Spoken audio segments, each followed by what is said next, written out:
GLS Solicitors is led by award-winning solicitor Harjap Singh Bhangal. GLS Solicitors, when the experts need an expert. UK's Immigration Minister, Robert Jenrick, has made a list of proposals to Rishi Sunak in order to reduce net migration.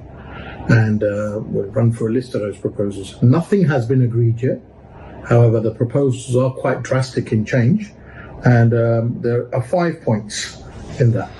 One of them is that the work permit minimum salary is going to be raised to 40,000. Currently, it's about 26,000, and they're going to raise it to 40,000.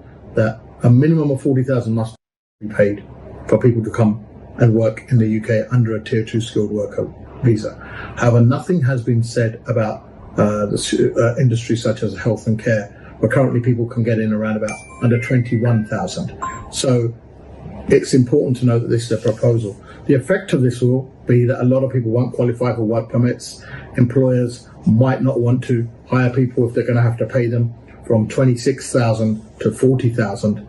And as a result, there'll be less work permits issued. That is the aim of that point. Point number 2 is they're considering putting a cap on the number of health and care worker visas. Currently, this is an industry that still, despite having over 100,000 visas issued last year, it still has 165,000 vacancies. And British people are just unable or unwilling to fill this sector. So that would have a drastic effect on the sector. A lot of care businesses and care providers will tell you that they just can't find the staff and they're having to recruit from overseas. To put a cap on the number will essentially could decimate the whole industry and could make the care industry collapse. That doesn't seem like a smart move, and it will probably be resisted by something like the NHS and the Department of Health, who don't want to see this industry collapse. So number 3, they're thinking of scrapping the graduate visa. Now, a graduate visa is another name for a post-study work visa. After you've completed a degree here, whether it's a bachelor's, master's or a PhD, you can get 2 to 3 years visa that allows you to work anywhere to look for a job. If you find a job within them years and your employer is willing to sponsor you, you can switch into a Tier 2 skilled worker visa or a work permit. This was actually scrapped once before, and as a result, the number of students coming to study here dropped drastically. That's because students do want to work after they've graduated, because they want to earn the money back that they've spent on fees, and they want to explore the opportunities. Canada runs similar schemes, and they've been very popular.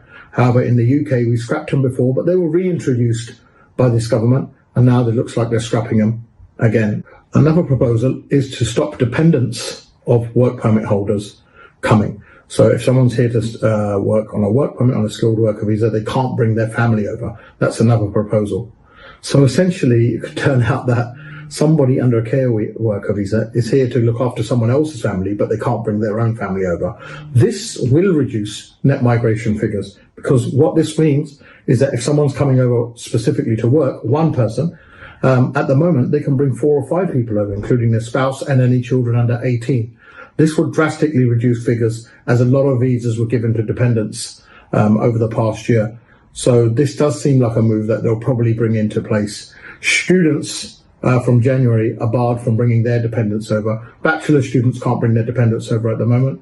Master students will also not be able to bring their students over. From January, only PhD students will be allowed to bring their either spouse or children under 18. In this meaning of the word in the UK, dependents refers to any partner you have, a husband or a wife, and children under the age of 18. So children over the age of 18 are not dependents, and nor can you bring your parents over. And finally, another proposal is to increase the amount a British person has to earn in order to bring their spouse over. Currently, a British person has to earn $18,600 a year in order to bring their husband or wife to the UK in order to live with them. And then after 5 years, that person gets indefinite leave to remain. That's the quickest route to settlement in the UK. However, they're going to think of raising that to perhaps over 20,000, perhaps over 25,000. This would make it harder for British people to have their family join them. And they're hoping that the numbers would go down. When in fact, this almost seems like an infringement of rights, because if anyone should be allowed to have their family join them, it's British people. So this is where British people have a gripe in relation to students, saying, well, hold on, students can bring their family over. They don't have to show 18,600, but we do. So hopefully the government hope that these proposals will bring net migration figures down. We'll have to wait and see whether these proposals are given a green light by Rishi Sunak. Rishi Sunak is a businessman. He's an entrepreneur. He basically is an accountant an economist who provides support for businesses. Businesses will not be happy about this proposal. They will not be happy about having to pay more wages. They will not be happy about that less people will be allowed to come and work for them. So he doesn't really want to upset the businesses. And businesses are a big lobby to government because they give big donations. They give a lot of money to political parties and have a lot of swing and say. However, what's happening now is a populist sentiment in the UK where a lot of the UK, if not the majority, is at the moment, is very anti-immigration, and they feel that the UK is full and that we cannot support more immigrants, even if they pay their way, because they're putting pressure on the NHS and the local housing and the local job market. So it'll be interesting to see how this pans out. A quick reminder, these are all proposals. Nothing is set in stone yet, and we wait to see what happens in the new year. ਸਾਰਿਆਂ ਨੂੰ ਸਤਿ ਸ੍ਰੀ ਅਕਾਲ, welcome to the show, welcome to home, welcome to home, welcome to Rishi Sunak. ਪਰ ਰਿਸ਼ੀ ਸੁਨੈਕ ਨਹੀਂ welcome ਕਰ ਰਿਹਾ ਇਮੀਗ੍ਰੈਂਟਾਂ ਦਾ। ਰਿਸ਼ੀ ਸੁਨੈਕ ਕਹਿ ਰਿਹਾ ਜੀ ਕਿ ਤੁਸੀਂ ਸੁਣ ਹੀ ਰਿਹਾ, ਰਿਸ਼ੀ ਸੁਨੈਕ ਕਹਿ ਰਹੇ ਜੀ ਕਿ ਹੁਣ ਨਹੀਂ ਆਪਾਂ ਲੈਣੇ ਵਰਕ ਪਰਮਿਟ ਵਾਲੇ, ਭਰ ਗਿਆ ਦੇਸ਼। ਕਿ ਕਹਿੰਦਾ ਵੀ ਬਹੁਤ ਆ ਰਹੇ ਇੰਡੀਅਨ ਇੱਥੇ। ਸੋ ਇੰਡੀਅਨ ਤੇ ਹੁਣ ਪਿੱਠ ਫੇਰਨ ਲੱਗਾ ਰਿਸ਼ੀ ਸੁਨੈਕ। ਦੇਖ ਲਓ ਜੀ, ਹੈ ਸਹੁਰਿਆਂ ਦਾ ਵੀ ਨਹੀਂ ਸਕਾ ਨਿਕਲ, ਕੀ ਦਸੀਏ। ਸੋ ਹਾਂਜੀ, ਤੁਸੀਂ ਸੁਣਿਆ ਹੀ ਹੋਊਗਾ। ਪਹਿਲਾਂ ਤਾਂ ਸਵਾਗਤ ਹੈ ਤੁਹਾਡਾ ਸ਼ੋਅ 'ਤੇ। ਦੇਖੀਏ ਕਿ ਜੀ ਤੁਹਾਨੂੰ ਮੈਂ ਕਿ ਬਹੁਤ ਡਿਵੈਲਪਮੈਂਟਸ ਹੋਇਆ ਪਿਛਲੇ 2 ਹਫ਼ਤਿਆਂ ਦੇ ਵਿੱਚ, ਬਹੁਤ ਹੋਇਆ। ਤੁਸੀਂ ਦੇਖਿਆ ਹੋਣਾ, ਮੈਂ ਸਾਰੇ ਪਾਸੇ ਰਿਹਾ ਅੰਗਰੇਜ਼ ਮੀਡੀਆ ਦੇ ਉੱਤੇ, ਸਕਾਈ ਨਿਊਜ਼ 'ਤੇ, GB ਨਿਊਜ਼, ਟਾਈਮਸ ਰੇਡੀਓ, ਟੋਕ TV, ਵੱਡੇ ਵੱਡੇ ਜਰਨਲਿਸਟਾਂ ਦੇ ਨਾਲ, ਸੋਫੀ ਰਿਜ, ਵਨੈਸਾ ਫੈਲਪਸ, ਜਰਮੀ ਕਾਇਲ, ਈਅਨ ਕੋਲਿਨਸ, ਸਾਰਿਆਂ ਨਾਲ, ਜੂਲੀ ਹਾਲੀ ਬਰੂਅਰ, ਜੇਮਸ ਵੈਲ, ਸਾਰਿਆਂ ਨਾਲ ਮੈਂ ਰਿਹਾ ਜੋ ਕਿ ਆਪਣੇ ਆਪ ਨੂੰ ਸਾਡੇ ਕਿ UK ਦੇ ਟੌਪ ਪੋਲੀਟੀਕਲ ਕਮੈਂਟੇਟਰਸ ਆ ਜੀ, ਉਹਨਾਂ ਨਾਲ ਰਿਹਾ। ਫਿਰ ਕਾਰਡਵੈਲ ਅਤੇ ਉਹਨਾਂ ਨਾਲ ਗੱਲਬਾਤ ਕੀਤੀ ਆ ਜੀ, ਵਿਚਾਰ ਅਤੇ ਇਮੀਗ੍ਰੇਸ਼ਨ ਦੇ ਬਾਰੇ। ਕਿਉਂਕਿ ਇਸ ਵੀਕ ਦੀ ਨਿਊਜ਼ ਆ, ਇਸ ਇਲੈਕਸ਼ਨ ਜੋ ਆ ਰਹੀ ਅਗਲੇ ਸਾਲ UK ਦੇ ਵਿੱਚ, ਇੱਕ ਚੀਜ਼ ਤੈਅ ਆ ਕਿ ਇਮੀਗ੍ਰੇਸ਼ਨ ਦਾ ਇਸ਼ੂ ਜਿਹੜਾ ਹੈ, ਮੁੱਦਾ ਹੈਗਾ ਨੰਬਰ 1 'ਤੇ ਹੈਗਾ ਲੋਕਾਂ ਦੇ ਮਨ 'ਤੇ। ਸੋ ਇੱਥੇ ਦੇ ਜੋ ਵਸਨੀਕ ਹੈ, ਜੋ ਬ੍ਰਿਟਿਸ਼ ਲੋਕ ਆ, ਇਹਨਾਂ ਦੇ ਸਾਰੇ ਮਸਲੇ ਛੱਡ ਕੇ ਇਹਨਾਂ ਨੂੰ ਇਸ ਵੇਲੇ ਨੰਬਰ 1 ਇਮੀਗ੍ਰੇਸ਼ਨ ਦੀ ਵਾਰੀ ਹੈਗੀ ਆ ਕਿ ਜੀ ਇਮੀਗ੍ਰੈਂਟ ਬਹੁਤ ਆ ਰਹੇ ਇਸ ਮੁਲਕ ਵਿੱਚ, ਕਿ ਇਮੀਗ੍ਰੈਂਟ ਨੂੰ ਕਿੱਦਾਂ ਉਠਾਇਆ ਜਾਵੇ। ਸੋ ਜਿਹੜੇ ਫਿਗਰਸ ਆਏ ਇਹਨਾਂ ਦੇ ਮਾਈਗ੍ਰੇਸ਼ਨ ਦੇ, ਉਹਦੇ ਵਿੱਚ ਆਇਆ ਕਿ ਜੀ 7.5 ਲੱਖ ਲੋਕਾਂ ਨੂੰ ਵੀਜ਼ੇ ਦਿੱਤੇ ਗਏ ਜਾਂ ਆਏ ਇੱਥੇ, ਨੈਟ ਮਾਈਗ੍ਰੇਸ਼ਨ ਜੋ ਹੈਗਾ ਆ, ਅਤੇ ਜੋ ਕਿ ਇੱਥੇ ਰੈਜ਼ੀਡੈਂਟਸ ਲਈ ਕਰਨ ਲਈ ਆਏ ਆ, ਤਾਂ ਉਹਨਾਂ ਨੂੰ ਹਟਾਇਆ ਕਿੱਦਾਂ ਜਾਵੇ। ਉਹਦੇ ਲਈ ਜੀ ਰਿਸ਼ੀ ਸੁਨੈਕ ਨੂੰ ਤਾਂ ਜੋ ਕਿ ਹੁਣ ਸਾਡੇ ਹੋਮ ਸੈਕਟਰੀ ਜੇਮਸ ਕਲੈਵਰਲੀ, ਉਹਨਾਂ 'ਤੇ ਦਬਾਅ ਪਾਇਆ ਗਿਆ, ਉਹਨਾਂ ਦੇ ਪਾਰਟੀ 'ਤੇ, ਤਾਂ ਆਲਸੋ ਰਾਈਟ ਵਿੰਗ ਜੋ ਹੈਗੇ ਆ ਗਰੁੱਪਸ ਜੋ ਹੈਗੇ ਆ, ਐਂਟੀ ਇਮੀਗ੍ਰੈਂਟ ਗਰੁੱਪਸ, ਉਹਨਾਂ ਨੇ ਦਬਾਅ ਪਾਇਆ। ਸੋ ਦਬਾਅ ਪਾ ਕੇ ਉਹਨਾਂ ਨੇ ਰਿਸ਼ੀ ਨੂੰ ਕਿਹਾ ਕਿ ਜੀ ਤੈਨੂੰ ਇਮੀਗ੍ਰੇਸ਼ਨ ਹਟਾਉਣੀ ਪੈਣੀ ਆ, ਘਟਾਉਣੀ ਪੈਣੀ, ਨਹੀਂ ਤਾਂ ਤੇਰਾ ਕੰਮ ਹੋ ਜਾਣਾ ਇਲੈਕਸ਼ਨ 'ਚ, ਤੂੰ ਯੂ ਵਿਲ ਬੀ ਫੇਲ, ਹੈ ਨਾ। ਸੋ ਰਿਸ਼ੀ ਨੇ ਫਿਰ ਕੀ ਸੋਚਿਆ ਕਿ ਜੀ ਸੋਚਿਆ ਕਿ ਮੈਂ ਕੀ ਕਰਾਂ, ਅਤੇ ਉਹਦੇ ਵਿੱਚ ਇਹਨਾਂ ਨੇ ਕਿਹਾ ਕਿ ਜੀ ਨੰਬਰ ਕੰਟਰੀਜ਼ ਤੋਂ ਜਿਹੜੇ ਆ ਰਹੇ ਲੋਕ, ਇੰਡੀਆ, ਨਾਈਜੀਰੀਆ, ਪਾਕਿਸਤਾਨ ਤੋਂ, ਕਿ ਇਹਨਾਂ ਨੂੰ ਉਠਾਓ। ਸੋ ਜੀ ਹੁਣ ਪ੍ਰਸਤਾਵ ਰੱਖੇ ਮੁਹਰੇ ਆ ਇਹਨਾਂ ਨੇ। ਇੱਕ ਤਾਂ ਜੀ ਸਾਨੂੰ ਪਤਾ ਹੈ ਕਿ ਸਟੂਡੈਂਟ ਦੇ ਡਿਪੈਂਡੈਂਟ 'ਤੇ ਇਹਨਾਂ ਨੇ ਠਾ ਦਿੱਤੇ। ਸੋ ਉਹ ਤਾਂ ਉੜ ਗਏ ਸਟੂਡੈਂਟ ਦੇ ਡਿਪੈਂਡੈਂਟ ਆਉਣੇ। ਸੋ ਜਿਹਦੇ ਨਾਲ ਜਿਹੜੀ ਫੇਕ ਵਿਆਹ ਹੁੰਦੇ ਸੀ ਨਾ ਜੋੜੀਆਂ ਬਣਾ ਕੇ, ਉਹ ਸਭ ਕੰਮ ਤਕਰੀਬਨ ਖਤਮ ਹੋ ਜਾਣਾ। ਇਹ ਤਾਂ ਇੱਕ ਕਿਸਮ ਦਾ ਚੰਗਾ ਹੀ ਹੋਇਆ, ਬਿਕੋਜ਼ ਇਹਦੇ ਵਿੱਚ ਤਾਂ ਬੇਇੱਜ਼ਤੀ ਵਾਲੀ ਗੱਲ ਵੀ ਸੀ, ਐਂਡ ਆਲਸੋ ਫਰੋਡ ਵਾਲਾ ਕੰਮ ਵੀ ਸੀਗਾ, ਤਾਂ ਆਲਸੋ ਬੇਅਦਬੀ ਵਾਲੀ ਗੱਲ ਵੀ ਸੀਗੀ। ਹੁਣ ਤੁਸੀਂ ਕਹੋਗੇ ਜੀ ਬੇਅਦਬੀ ਕਿੱਦਾਂ? ਹੁਣ ਜੀ ਤੁਸੀਂ ਗੁਰੂ ਮਹਾਰਾਜ ਦੁਆਲੇ ਫੇਰੇ ਲੈਣੇ ਨਕਲੀ, ਅਤੇ ਆਪਸ ਵਿੱਚ ਕੋਈ ਰਿਸ਼ਤਾ ਹੀ ਨਹੀਂ ਰੱਖਣਾ, ਤਾਂ ਸਿਰਫ ਵੀਜ਼ੇ ਲਈ, ਤਾਂ ਉਹਦੇ ਵਿੱਚ ਗੁਰੂ ਮਹਾਰਾਜ ਸਾਹਿਬ ਦੀਆਂ ਫੋਟੋਆਂ ਵੀ ਤੁਸੀਂ ਲਾਉਣੀਆਂ ਫਾਈਲ ਦੇ ਨਾਲ, ਕਿ ਜੀ ਆਹ ਦੇਖੋ ਆਪਾਂ ਤਾਂ ਸੱਚੇ ਸੁੱਚੇ ਬਹੁਤ ਆ। ਗੁਰਦੁਆਰਾ ਸਾਹਿਬ ਤੋਂ ਸਰਟੀਫਿਕੇਟ ਵੀ ਲਾਉਣਾ ਆ, ਤਾਂ ਉਹ ਗੱਲ ਗਲਤ ਹੈ ਨਾ। ਉਹ ਤਾਂ ਫਿਰ ਤੁਸੀਂ ਗੁਰੂ ਮਹਾਰਾਜ ਨੂੰ ਯੂਜ਼ ਕਰ ਰਹੇ ਆ ਵੀਜ਼ਾ ਲੈਣ ਲਈ, ਉਹਨੂੰ ਇੱਕ ਪ੍ਰੋਪ ਬਣਾ ਦਿੱਤਾ ਤੁਸੀਂ, ਅਤੇ ਇਹ ਗੱਲ ਗਲਤ ਆ। सो ये बेअदबी हट जानी है, वेरी गुड है एक किस्म की। पर नोटिस करो ਜਿਹੜੇ लोग बेअदबी का रौला पाਉਂਦੇ ना हर हफ्ते, इस चीज़ का नहीं कहते। ਉਹ ਤਾਂ नहीं पाਉਂਦੇ कि उन्होंने आप रिश्तेदार इदा होंगे, वो की करन, मूँह तो आप काला होंदा, दूजे नूं की काला सद्दीए, है ना। ਹੁਣ ਮੇਰੇ ਵਰਗਾ ਦੂਜੇ ਨੂੰ ਕੀ ਕਹੂਗਾ ਕਿ ਤੂੰ ਕਾਲਾ, ਤੇਰਾ ਮੂੰਹ ਕਾਲਾ, ਆਪਣੀ ਵੀ ਸ਼ਕਲ ਦੇਖਣੀ ਚਾਹੀਦੀ ਹੈ। ਇਸ ਲਈ ਨਹੀਂ ਕਹਿੰਦੇ, ਇਹ ਸਿਰਫ ਆਪਣੇ ਮਤਲਬ ਨੂੰ ਕਹਿੰਦੇ ਆ ਜੀ ਜਦੋਂ ਇਹਨਾਂ ਨੂੰ ਸੂਤ ਆਉਂਦਾ। ਨਹੀਂ ਤਾਂ ਬਾਕੀ ਸਾਰੇ ਇਸ਼ੂਆਂ ਨੂੰ ਚਾਹੀਦਾ ਕਿ ਜੀ ਸਹੀ ਰੱਖਣ, ਇੰਨੇ ਕੁ ਜੋਗੇ ਹੈ ਨਹੀਂ ਇਹ। ਸੋ ਆਪਾਂ ਜੀ ਆ ਜੋ ਰਿਸ਼ੀ ਨੇ ਹੈਗਾ ਆ ਠਾਤਾ। ਦੂਜੀ ਗੱਲ ਹੈ ਜੋ ਵਰਕ ਪਰਮਿਟ 'ਤੇ ਲੋਕ ਆ ਰਹੇ ਆ ਜੀ, ਕਹਿੰਦਾ ਬਹੁਤ ਜ਼ਿਆਦਾ ਆ ਰਹੇ, ਇਸ ਲਈ ਸੈਲਰੀ ਇਹ ਚੱਕਣ ਦਿਓ ਆ। ਇਹਨਾਂ ਨੇ ਸੈਲਰੀ ਚੱਕ ਦੇਣੀ ਇਸ ਵੇਲੇ 26,200 ਆ, ਉਹ ਮਿਨੀਮਮ। ਉਤੋਂ ਇਹਨਾਂ ਨੇ ਪ੍ਰਸਤਾਵ ਰੱਖਿਆ ਕਿ 40,000 ਸਾਲ ਦਾ ਇਹਨਾਂ ਨੇ ਰੱਖ ਲੈਣਾ। ਹੁਣ 40,000 ਕਿਹੜਾ ਦਊ ਕਿਸੇ ਨੂੰ ਸਾਲ ਦਾ? ਉਹ ਤਾਂ 5 ਸਾਲਾਂ ਦਾ ਹੋ ਗਿਆ 2 ਲੱਖ ਪਾਉਂਡ। 2 ਲੱਖ ਪਾਉਂਡ ਦਾ ਬੰਦਾ ਆਪ ਨਹੀਂ ਦਿੰਦਾ ਆਪਣੇ ਆਪ ਨੂੰ। ਸੋ ਇਹਦੇ ਨਾਲ ਵਰਕ ਪਰਮਿਟ ਕਾਫੀ ਘੱਟ ਜਾਣੇ ਆ। ਵਰਕ ਪਰਮਿਟ ਦੇ ਡਿਪੈਂਡੈਂਟ ਖਤਮ ਕਰਨ ਨੂੰ ਇਹ ਕਹਿ ਰਿਹਾ ਪ੍ਰਸਤਾਵ ਕਿ ਵਰਕ ਪਰਮਿਟ 'ਤੇ ਜੇ ਆਉਣਾ ਕੰਮ ਕਰੇ, ਕੰਮ ਕਰਕੇ ਤਿੱਤਰ ਹੋਵੇ ਤੇ ਆਪਣੀ ਫੈਮਿਲੀ ਨੂੰ ਨਹੀਂ ਸੱਦ ਸਕਦਾ। ਸੋ ਆਹ ਵੀ ਇਹਨਾਂ ਨੇ ਪ੍ਰਸਤਾਵ ਜੋ ਹੈਗਾ ਕਾਫੀ ਭਾਰਾ ਜੋ ਹੈਗਾ ਰੱਖਿਆ ਆ।